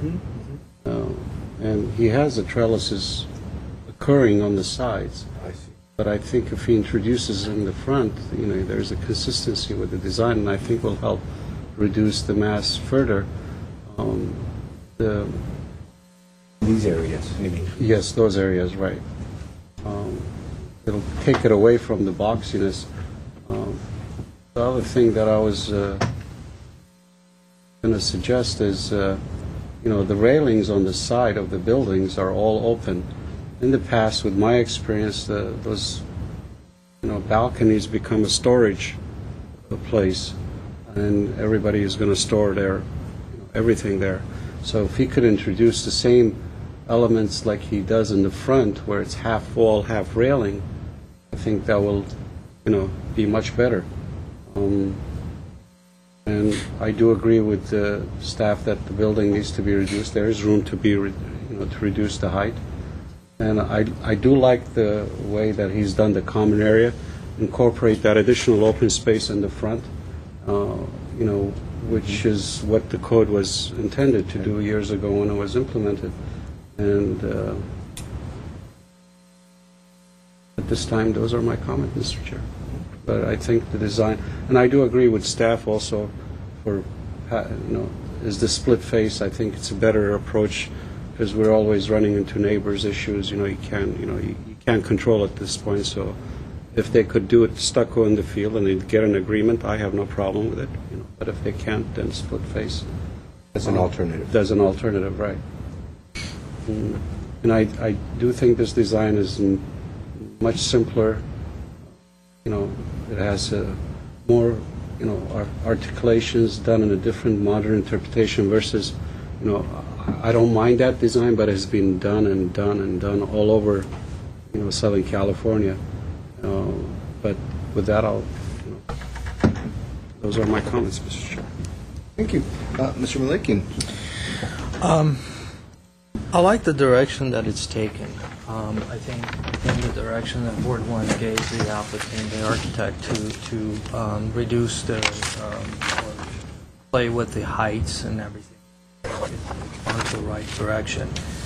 Certain things, although there's certain things that I'm not understanding really well and why it's happening, but those are discussions that we can have, and maybe we can have the architect, but it's pretty simple to understand. And looking at the before and after drawings, like for example on the east elevation, when you look at the entire mass of the building, and you compare it to the east elevation, it just seems like the project has grown, or maybe that the rendition of the front and the back units that are kind of being rendered together are different mass.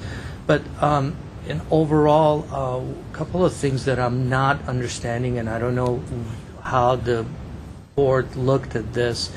At some point, we started talking about these outdoor common area that some of these smaller projects that we have, 50-foot wide lots, they're somehow forced to put their the common outdoor spaces in the back, and they don't have the luxury of putting in the front. And in this case, they do have the luxury of putting it in the front, but truly, when you start thinking about a common outdoor area and you start thinking about how it's going to be used, I'm just wondering how that front entry porch that are going to be used by people, patrons to the guests, how that space is going to be covered. Imagine there's several people having their events and everything. And I don't know if the board even entertained the thought of kind of introducing that to the back of the building. But having said that, I mean, it's fine the way it is. I'm not really sure I understand the reasoning of the stepping up and stepping down, being that you have a level deck, you're creating this accessible path to the deck area, and this is the old one, but you're creating this accessible path to this area. You have the elevator coming out here, but then you have to go up the steps and enter into the unit. So I'm not sure exactly how they're going to get away with that unit being on an upper level, being that you created a level entry deck area. The other thing is a couple of things that can help in front end of the project. I think it's bringing this building all the way to the front, and you're basically seeing this entire two-story right on the property. I mean, right on the pretty much the setback. Obviously, it's set back further now. So I think by moving this back further, creating some sort of a landscape buffer there would soften that wall coming down to the concrete level. Also, what I would suggest is that somehow creating a base, and this base could be a different color, different material, or something that the building is sitting on that base rather than this whole thing kind of growing from the ground. And the two other items that I think something that we can discuss, the way that they've addressed the front, which I think is really nice. I think they've done an exceptional job. They're breaking the mass, stepping back from the front.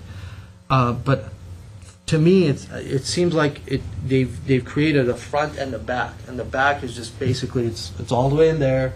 You got a 3-story looking down on a a 2-story house and a backyard and probably am I doing that? I did that. And then you're looking at this smaller homes and they're kind of condensed. So I was wondering what it would take for this kind of detailing and articulation and setbacks and everything happen in the back, being that the back 2 units that are all the way in the back are 3 bedrooms. Maybe they can turn into a back the deck area similar to this. And the last item is that the thing that we look at on the site planning, we see that we have 3 different buildings.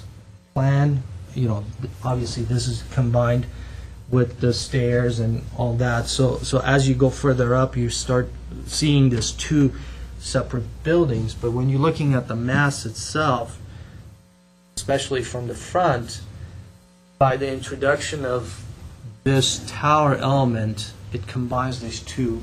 So I think maybe some introduction of maybe even possibility of eliminating this and creating at the rear. No, the entire that covered area, and then introducing something lighter, and being able to create some sort of maybe they do want to have covered walkways or anything. I mean, they did start looking into these openings that take you from the 3rd level all the way down, but then they covered it with the glass that it's going to get debris coming from the bottom and from the top, so it's just going to be it's not really creating enclosure per se. And I think by introduction of the skylight they were trying to address some of the lighting issues that they sense that it's going to create.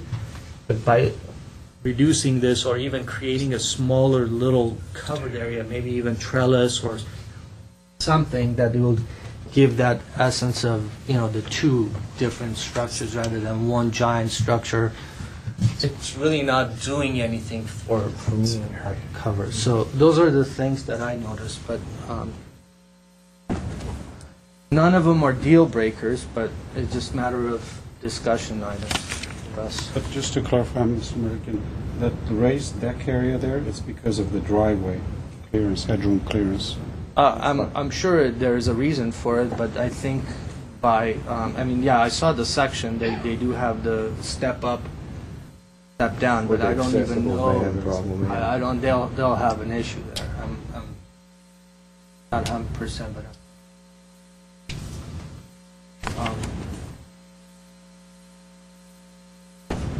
Okay. Very good. Ms. Palmer, are you finished, Mr. I'm American? done, yes. Ms. Palmer, you reserve the right to come and No, he made the opine on at the end of Malikian discussion. made the comment that the east elevation looked more massive, and I agree, and I'm just wondering, it almost looks like something was added on. If I can explain, They haven't shown that. this tower is Has not not been shown shown. on It's this not been elevation, shown. so there would have been more mass coming out right here. That's what I assumed. It just felt. Yeah, We need to almost like bend that part this was thing not shown behind it. before.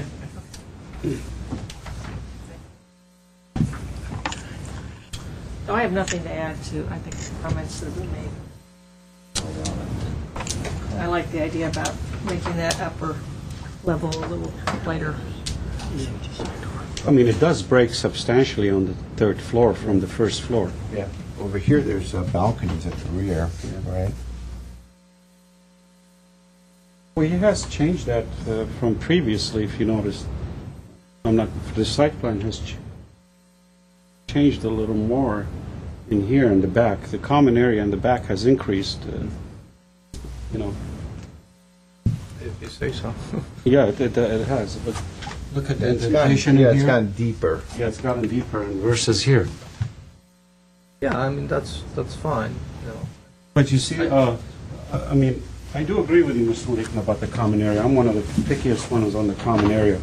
We always were discouraged in the past to put everything in the back. As long as it's a usable space, I'm fine with that. But smaller units, you just don't have the luxury of putting it in the front. You're forced to kind of shove the common area in everywhere you can find. But it is kind of unfortunate. I'd rather have the code changed to have the common area to have a larger private balcony or something rather than putting the 50 square feet and then provide the hardly anybody uses this common area. It just becomes more of a nice luxury space. But Interject more common area in between, because this becomes a solid corridor. What I'd like to do in the spirit of time is kind of go over my comments. okay. I haven't spoken yet. Yeah, let the chair Yes, speak. of course. And then, of course, we could continue our discussion. In general, as and as Ms. Palmer was present from the previous hearing till now, I'm pleasantly surprised. I like the direction you took. I think the massing has been reduced significantly. I think the overall look and feel of the previous design with those chimneys and the roof pitches and everything was just heavy. And we had this long-winded discussion about it.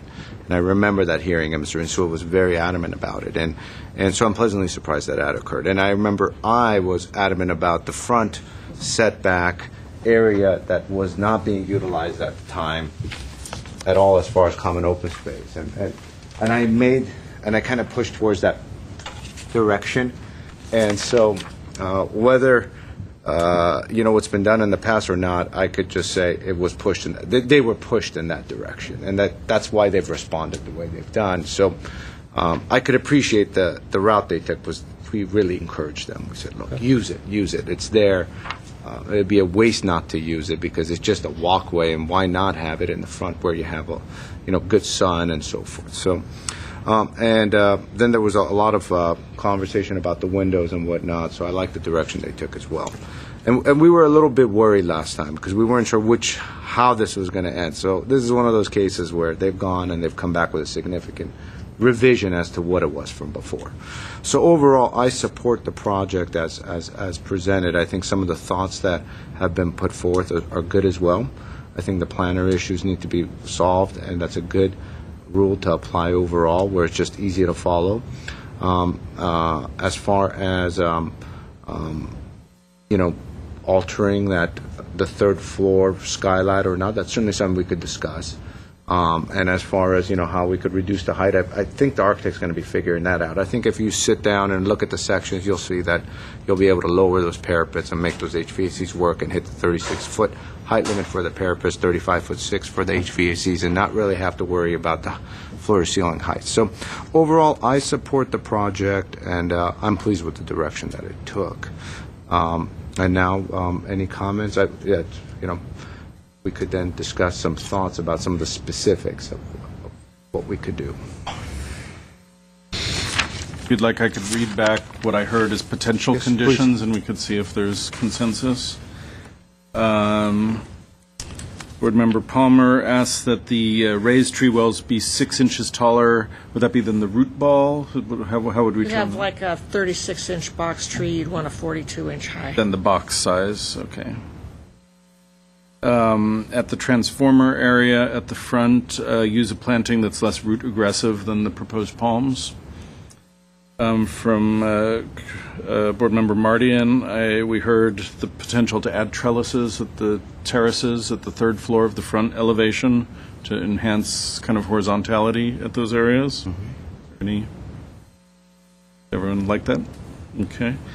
At the side balconies, which are currently full metal railings, the suggestion was to do half wall with the metal railing on top of that to reduce visibility. And then Board Member Malikian suggested that the 2-story volume on the, I'll call it the left side of the front facade, be set back a little further. No, I didn't mean set back. I think what I would prefer to see, not, you mean along the south elevation? Yeah. No, what I was saying that, the walkway or the ramp that they have going against the building, I think that should be pulled back a little bit so they have some sort of a landscape buffer between the walkway and the building. I think that will give them a better condition there. So we can ask that the position of the ramp be modified to allow for a landscape buffer. Allow some sort of a landscape buffer there, yeah. You also asked to create some sense of a base that I think would start at that I think they line on the left. started introducing these horizontal lines that represent these floors, but I think the base of that being that it's going to be concrete, and you're going to have the would the datum line be datum line or maybe some sort of a molding or some sort of an element there going across along here to represent this as the base of the structure rather than, the architecture governs for that. Okay, and that base would be created either with a string course or possibly with additional cladding material forming kind of a wainscoting? Maybe a different color of plaster or even the whatever. The same material as the stonework that he's proposing.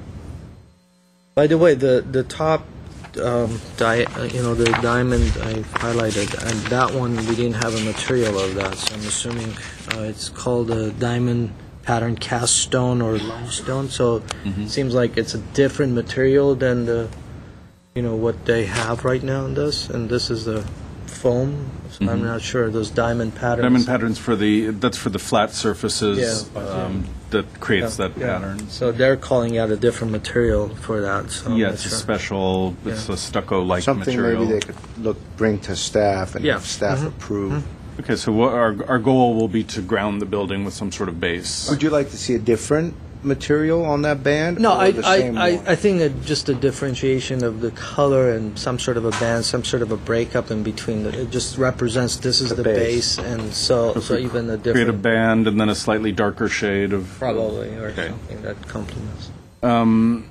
Also from Board Member Malikian, 2 things that I think might be related. The first note I wrote down was could the rear facade be articulated in a better way? But then I think that's segued into a discussion of removing the roof section over the third floor walkway to kind of bring a sense of the two buildings.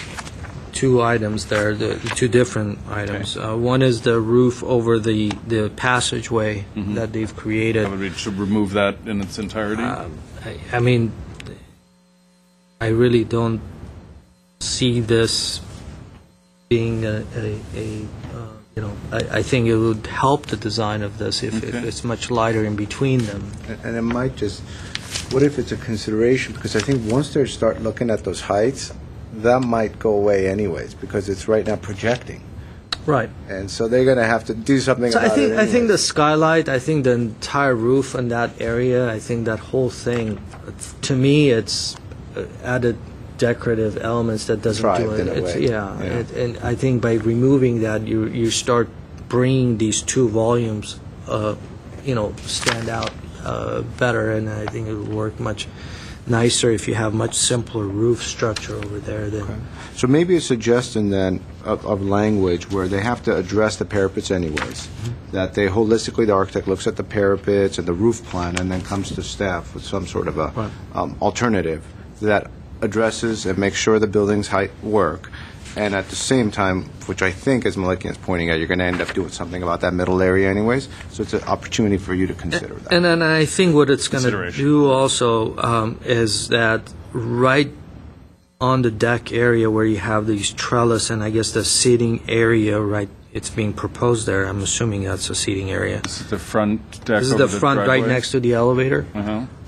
I mean, just imagine you sit there and you're looking up a 3-story structure, shadowing down onto this, walkway that you're walking by. I think it's really creating a dungeon feel, and it's just a mass of that. So I think by removing that, having 2 levels of walkway there, it just reduces that.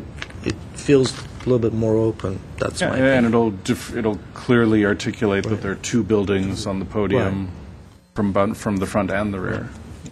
Especially if it's a light material. He could lower that whole middle piece much more. Of course. Yeah, he could lower it. I mean, he doesn't have to eliminate it if it's not necessary. Or lower it. Yeah. And this is still the consideration, to remove or lower the central roof section over the walkway. Let's see what they come up with. Well, but one comment, if I may, Mr. Chair, I neglected to mention, I noticed fabric awnings on this building throughout. How does that work over time? Because fabric awnings change color, deteriorate, This is a large building. What I've seen done in the past is if it's a condominium, which I believe it is, as part of the HOA. I understand, but, That's something you would like to put as part of the CCRs to make sure yeah, that make the sure, CCRs... yeah, because it's part of the design, in my opinion. He's got nice elements holding down, It's called out the sunbrella material, which will last, 10, 12 years without fading or... Really? Oh, yeah. Because we use a couple on building, They've a used couple of them years on- later, they just fade away. The building's What is proposed that to be an material apartment again? building. Sunbrella. I'm sorry? The building is an apartment at this point, At this point. not a condominium. They're gonna... Yeah. Use And I them a lot do... of commercial, it's all sunbrella material.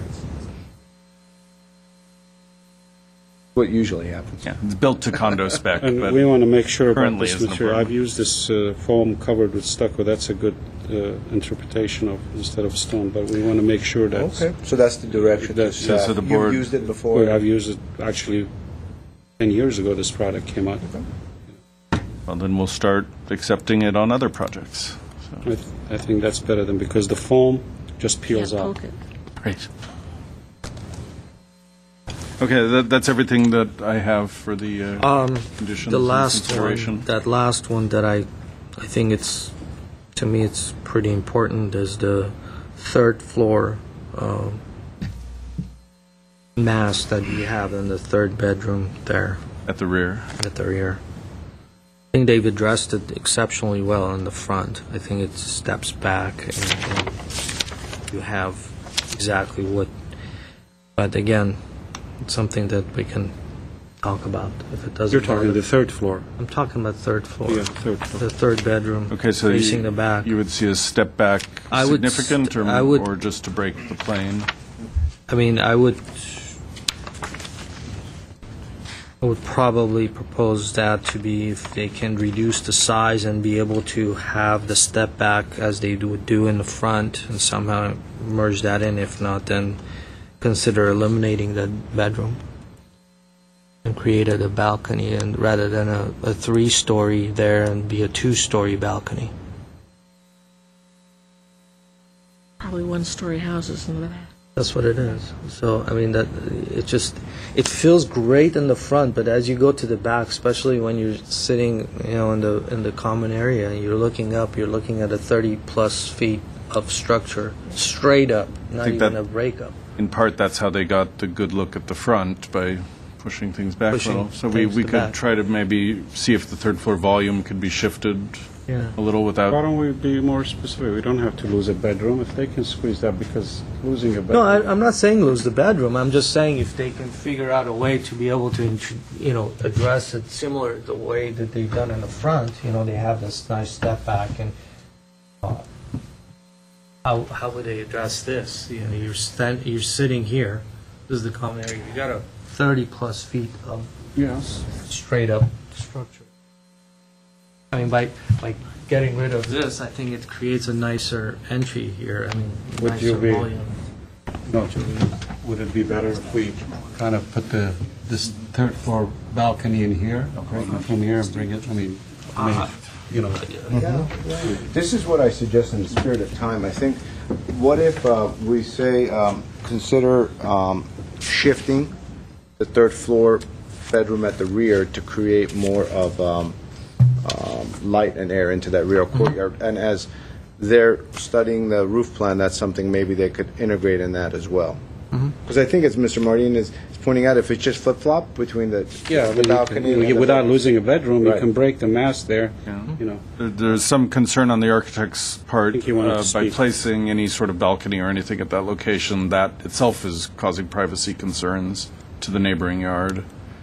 But they already have a balcony. They already have One one on in the the, on the corners. side, Both sides. kind of facing sort of the other way.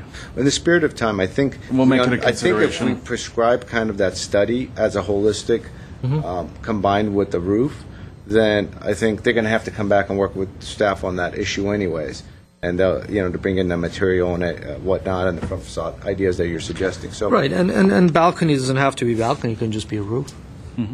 It is unaccessible. As a consideration to shift. Mr. Chair, if I may interrupt, I think the applicant wanted to speak. I know we closed the session, but did you want to say something? Well, okay, yes. If it's very important, Mr. Marcucci, please do come ahead. Just be considerate of time. Let's make it quick. Yes, thank you, Ms. Sacco Palmer. Marcus again. I really don't want to interfere with your discussions, but the reason why I didn't introduce the terraces in the back, because my concern was, all along in the past 10, 15 years, everybody's talking about privacy issues.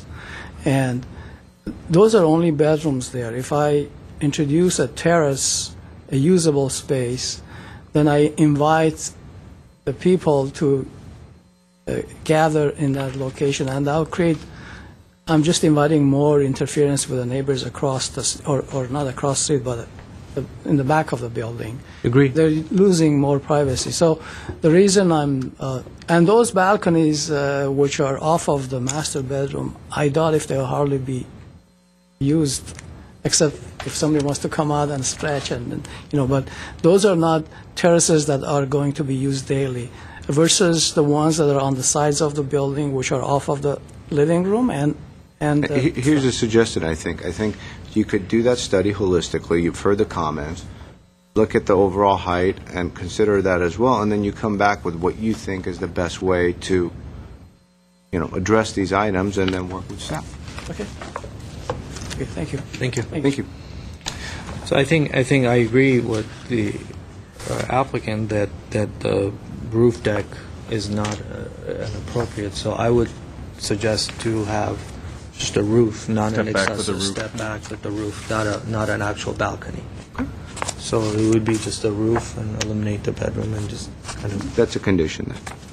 And in which case, they wouldn't have to really do that study or, and that's my opinion. A You guys condition can- to eliminate a bedroom from the... No, we don't want to eliminate the That's what I bedroom. just heard, yeah. No, consideration, but I would say condition if they, well, Good clarification. I think what we're hearing is the trellis could turn, my the balcony issue could is turn that the into a roof. three-story volume that is created in the back, and let them figure out a way to. That's what I'm reduce saying. Why don't we yeah. just say, break the mass on the third floor on the rear? Yeah. And however whether he flips it, whether he sets it Then back, it's up to creates him it, to- it's up it. to him. Eliminates it, or whatever it is. Because I have noted that the third floor bedrooms at the room step back in a manner that will reduce the sense of massing. Right.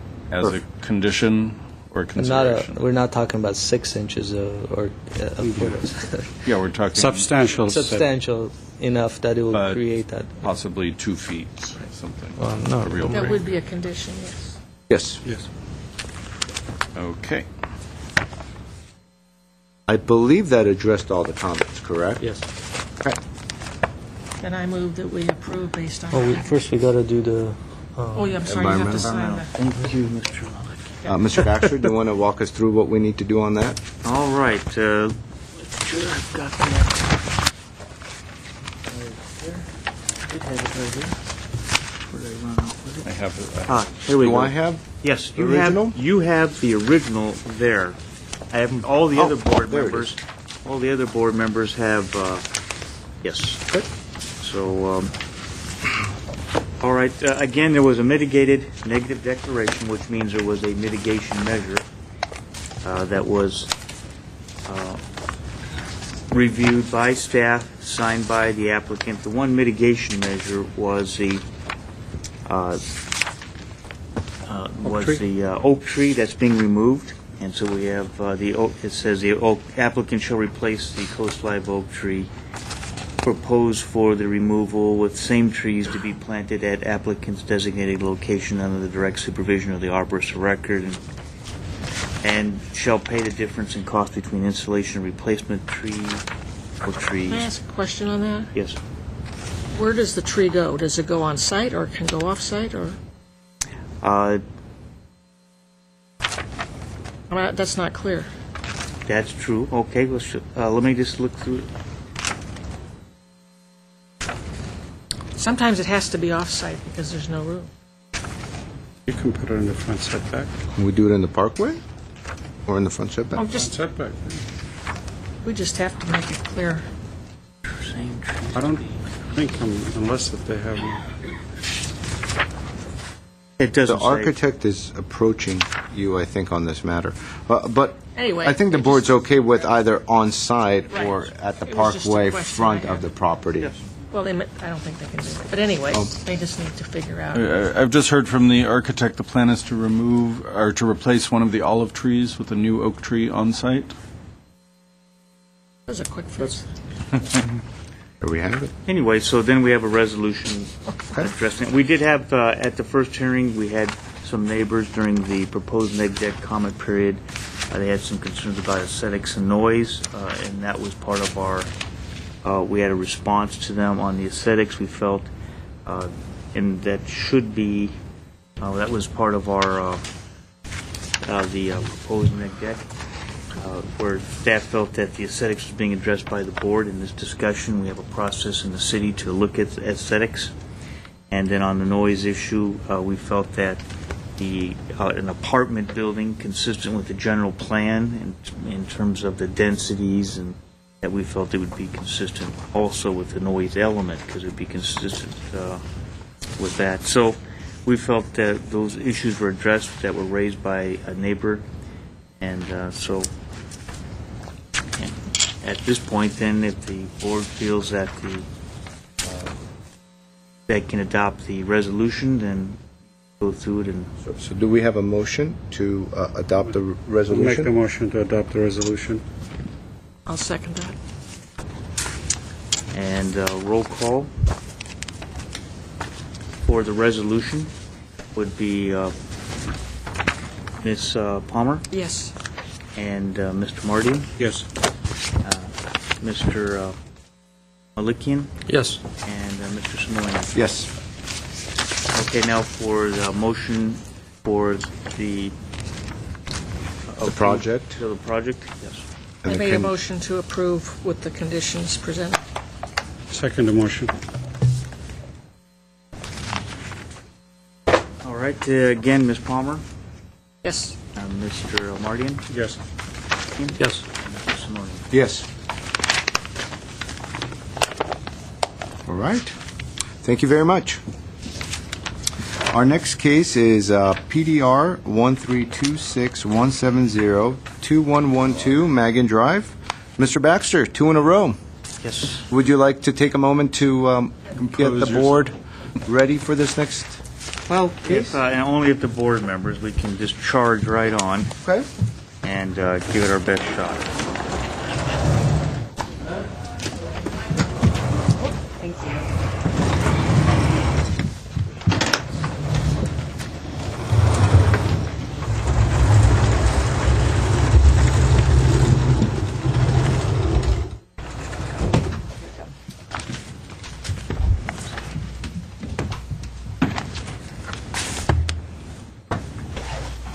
Mr. Chair, members of the board, over here to the far right is our next project, as you noted at 2112 Magan Drive.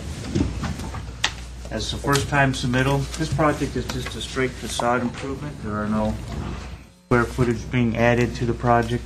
And it's going from a ranch style that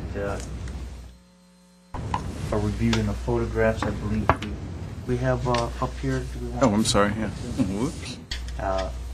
and now it's going to go to a modern style. The existing house was built with a very shallow roof back when the house was first constructed. I believe it was 65, 63. Then in the 90s, they added a pitched roof that is out there right now. Now the applicant is coming in to recreate a flat roof design with some parapets around the house. As far as the site planning, there is no change in site planning. The only issues for us are, or the primary issues, are the mass and scale. The height, overall height is not changing. The concern that we have is, oh yeah, you have the photographs. I was wondering where those ran off. You can see when the house was first built, if you look in these black and white photographs that we have these mold cases, it started off pretty much a flat roof, almost the same type of a concept, even flatter roof.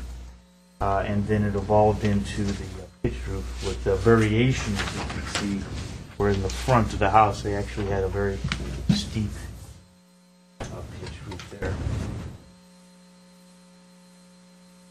In fact, you might see this is what it's going to look like. I believe this is, yeah, so that's what it was. Right? Turned into. Yeah, that's what it turned into from that flat roof. Now they're going back to more along this line. They're coming in and removing this portion of the flat roof, of the pitched roof, straight flat. They'll have this clear story element here for light. Again, the staff's concern is a little bit of the massing right at the street. All these homes, at some point or other, had variances for street setback, because they're all set back 6 to 8 feet from the street property line. So the floor plate looks like it's maybe being raised a little bit based on what you can see here, existing top of parapet. So see, it's going to be raised a little bit. So staff had some conditions and concerns about that scale, but overall, because it's not blocking views, it's not getting higher, we felt that that we can support the project. Plus, on the design part, we felt it was a well design, a good design. It was well put together. We did have some conditions, but for the most part, it was pretty good. So on our conditions, we had suggested reduced parapet heights at all facades using accurate studies to achieve design goal of screening roof while reducing overall sense of mass. We had recommended delete raised parapets at the side elevations. You can see these side elevations. Adjacent to the slope roof, allowing its form to be expressed while also reducing overall sense of mass. For some reason, on the sides of the building, they're not continuing that modern style. It seems to have kind of a more traditional style. We were recommending that they continue that all the way around to the sides.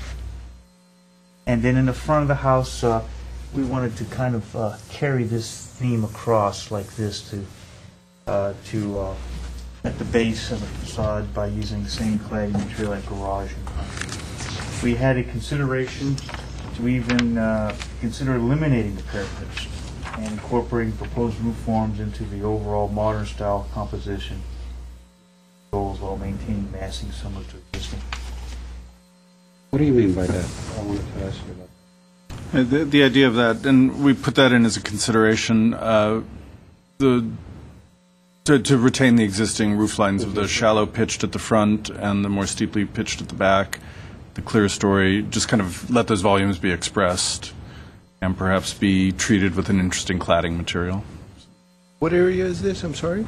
The roof itself. Oh, I'm sorry. Here's our little location map here. This is McGinn is. No. I'm sorry, Mr. Platt's comment. Can you point out, Mr. Baxter, what area Mr. Platt was just referring to? I think we're going to get The thought, with the pointer, the thought would be to retain the slope of this original roof that's underneath here. Let this volume be expressed and treated with an interesting cladding material. But that's not the way it is right now. No, there are two roofs. There's Right. the roof hidden under the steeper roof. But the style is very different. Than what's currently there. Yeah. Oh, that's partly why we're here. Yeah. Right. And so you're proposing to go back to the original roof? Oh, no. The profile, he's talking about the profile. In some ways, I probably regret adding that consideration. It was definitely thinking in terms of a very modern look, but just not one that was trying to disguise the form of the roof, but to actually work with it. We're just going to leave the roof there. And then they're doing a parapet.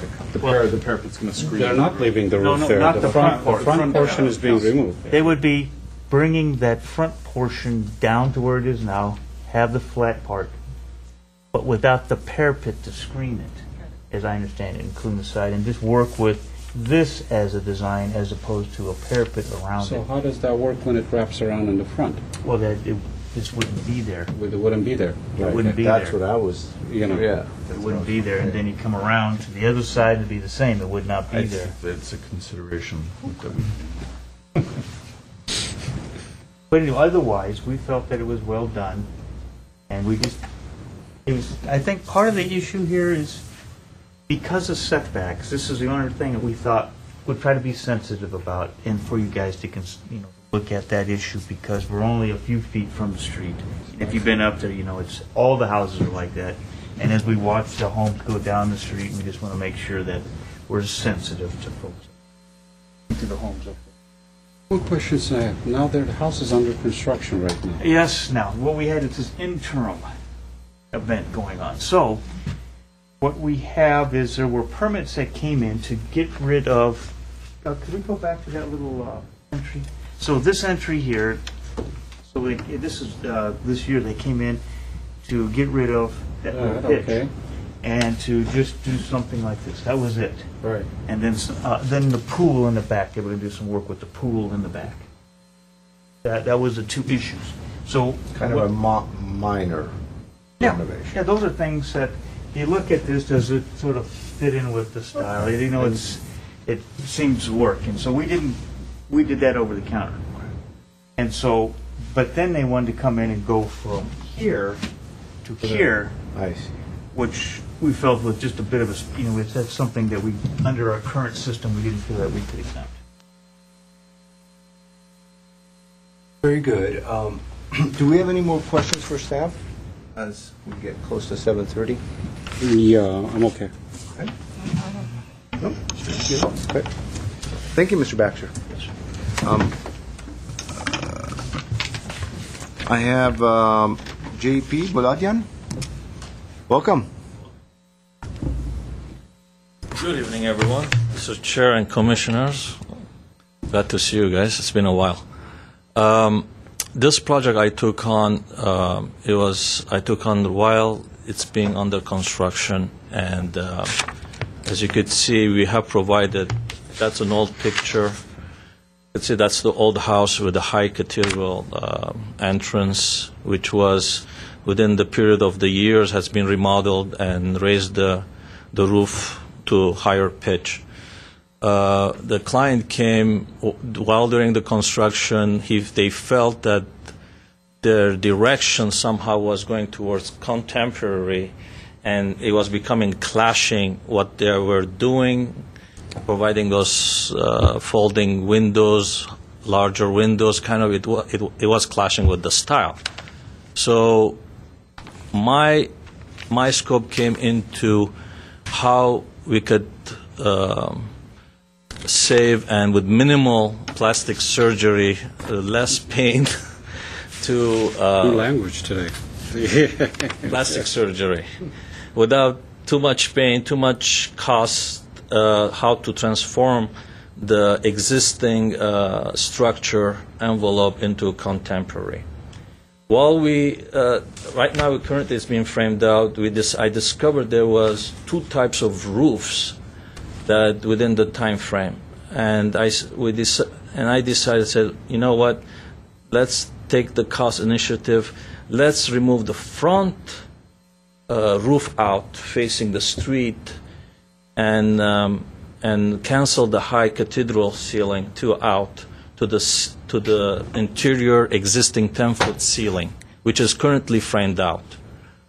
And also, majority of those homes are pretty close to the sidewalk, to the PL, and as a concern, as a massing being too close, we also, by those existing eaves, they're extended by almost 30 inches out towards the sidewalk. Our proposal we're cutting off all those eaves. It will be further set back with the current elevation. So that will help being further set back into.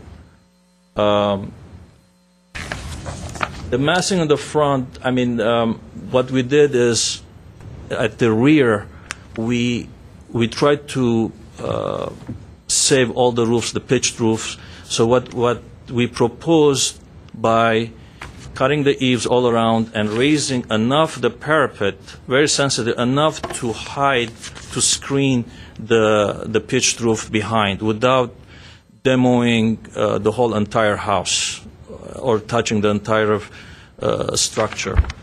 And as far as the front, as you can see, that further wall. Can I approach to the? Yes, please.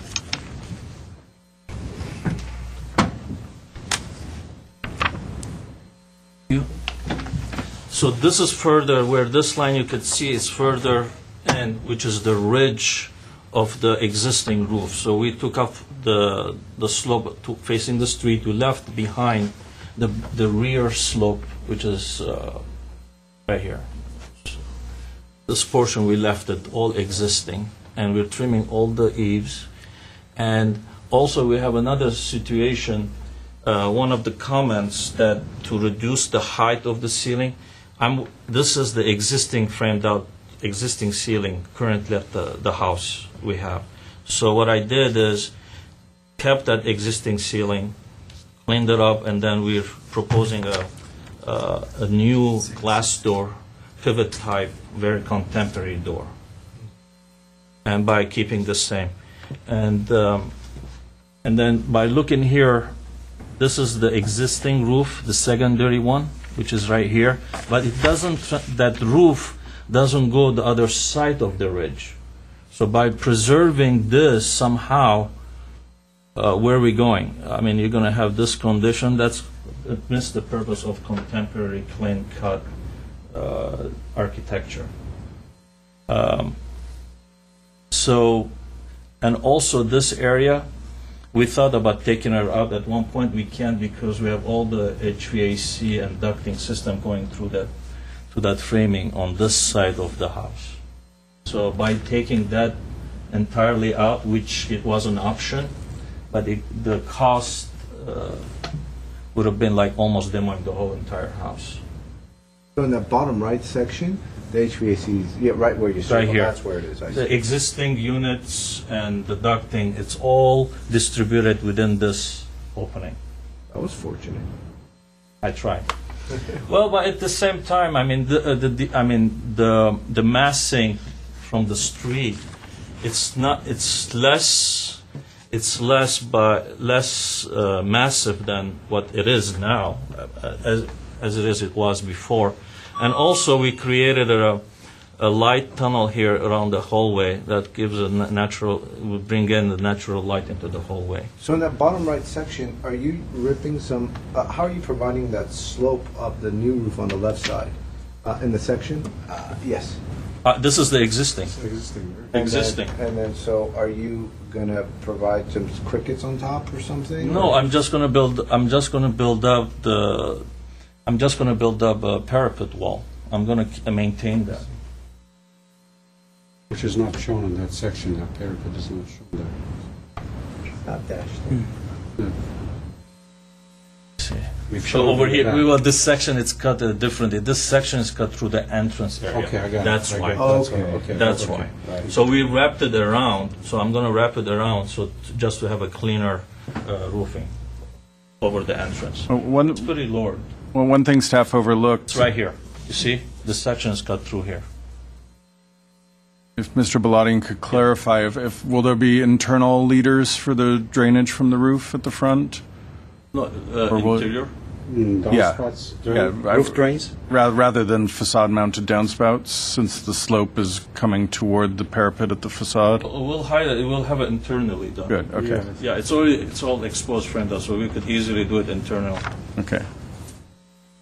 So, as far as the conditions, lowering. I will wrap it up. It's my thumbs up. So we don't have any problems with the condition. 3 and 4, we're okay. 1 and 2, we discuss. I rather, as if you like, I would like to keep those parapet. I would reduce it as max to the level that we can, but I would like to maintain it to hide those existing pitches. That's about it. Thank you. Any question? Was there a reason you didn't change the windows on the east and west? You know what? It's my mistake. We will change those windows. There were 1 door and 2 windows. We have no problem to changing it. Those are all the openings on both sides. Wow. Yeah, there's. Amazing. It's a bathroom one. I think it's a kitchen window, and then it's a door from the garage. So we'll do to carry the language over. Okay. No more questions for the designer? No. Okay. Thank you. Thank you. Sir, are you here to speak on this case? Salem. We can't have cross-communication, but what I'm hearing is you wanted to talk about the Salem project. That was the previous project, and that case already was closed. So you could speak to Mr. Baxter here, who was also the case planner. So if you would wait a few minutes after the conclusion of this hearing, you could speak to Mr. Baxter. You could speak to him, and then he'll answer all your questions. Okay, thank you. Okay. Mr. Mardian, do you want to start us off? Yeah. I think this is a well-done transformation of the house. I see this better than, I like this better than that. Also, although the area is more traditional, but I think the simplicity on this is well done and it's crisp. The only comment that I have is that, I mean, if it could be done, if the board members agree, is to extend this a little further, kind of midway to the edge of this. I think we'll just continue that. I mean, it just looks a little too flimsy for me. But other than that, I have no major concerns with the improvements. Thank you, Mr. Mardian. Mr. Malakian? I as well. I think it's done well. All the details and materials that are used are fine. So it's a simple addition, and it's a better transformation than what it is. So, thank you. Ms. Palmer? Yeah, I agree, and I think the fact that it only has a 6-foot setback, that's the type of design that it works well. I don't have any, I like the design. I think it's good. Well, I concur. I support the design as well. Job well done. So I support the project as well, which leads us to the conditions. Can we just very quickly reiterate what we have currently listed? We suggested reducing the parapet heights to the minimum level that would be required to still allow the screening of the roof through sightline studies, or you could accept it as is and we could eliminate that condition. I think the board is leaning towards accepting it as is. Okay. I think I've already heard that we'll delete the second condition about the parapet at the side due to the information about the HVAC. We will retain the condition to change the design of the side windows and doors to continue the modern style. We haven't heard from the board about unifying the material palette at the front by extending the garage cladding across the planter. I like it the way it is. Yeah. I think the way it is fine. Okay. And then I've added a condition that roof drainage will be provided with internal leaders, internal drains. And I believe Mr. Mardian had a... Yeah. If the board wishes to go that way, I think a little more another foot. I agree. Actually, when you look at it in perspective... Just, I think we'll define the entry a little more. Should we make that a consideration, have them study it, or... However the board... It's not a big... You brought it up, so I'm going to let you kind of... I'll let the architect decide on it. See how he feels. I agree to study it. You can study it. Consideration. Consideration. Okay. On that note, then, do we have a motion? I'll make a motion to approve the project as based on the conditions. We have a All five? by Mr. Mardian, and we have a second by Mr. Malikian, and roll call. Ms. Palmer? Yes. Mr. She Mardian? was first. Yes. So she seconded. I'm sorry, I called Mr. Malikian? Yes. Mr. Simonian? Yes.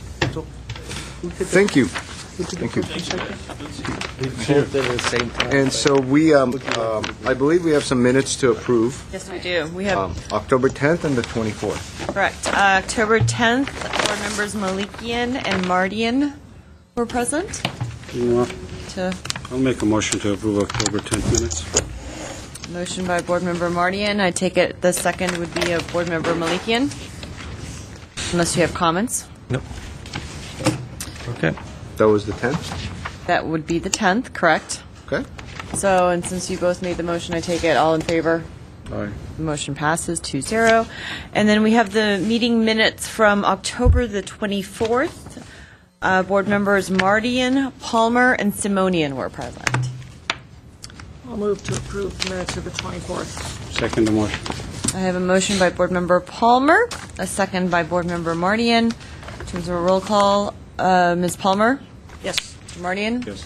And Chairman Simonian? Yes. The motion passes 3-0. Staff announcements, Mr. Platt, none? Next time? Well, happy Thanksgiving, everybody. I don't think we meet again until December. Correct. Happy Thanksgiving to everyone. And is there a motion to adjourn? Motion to adjourn. All in favor?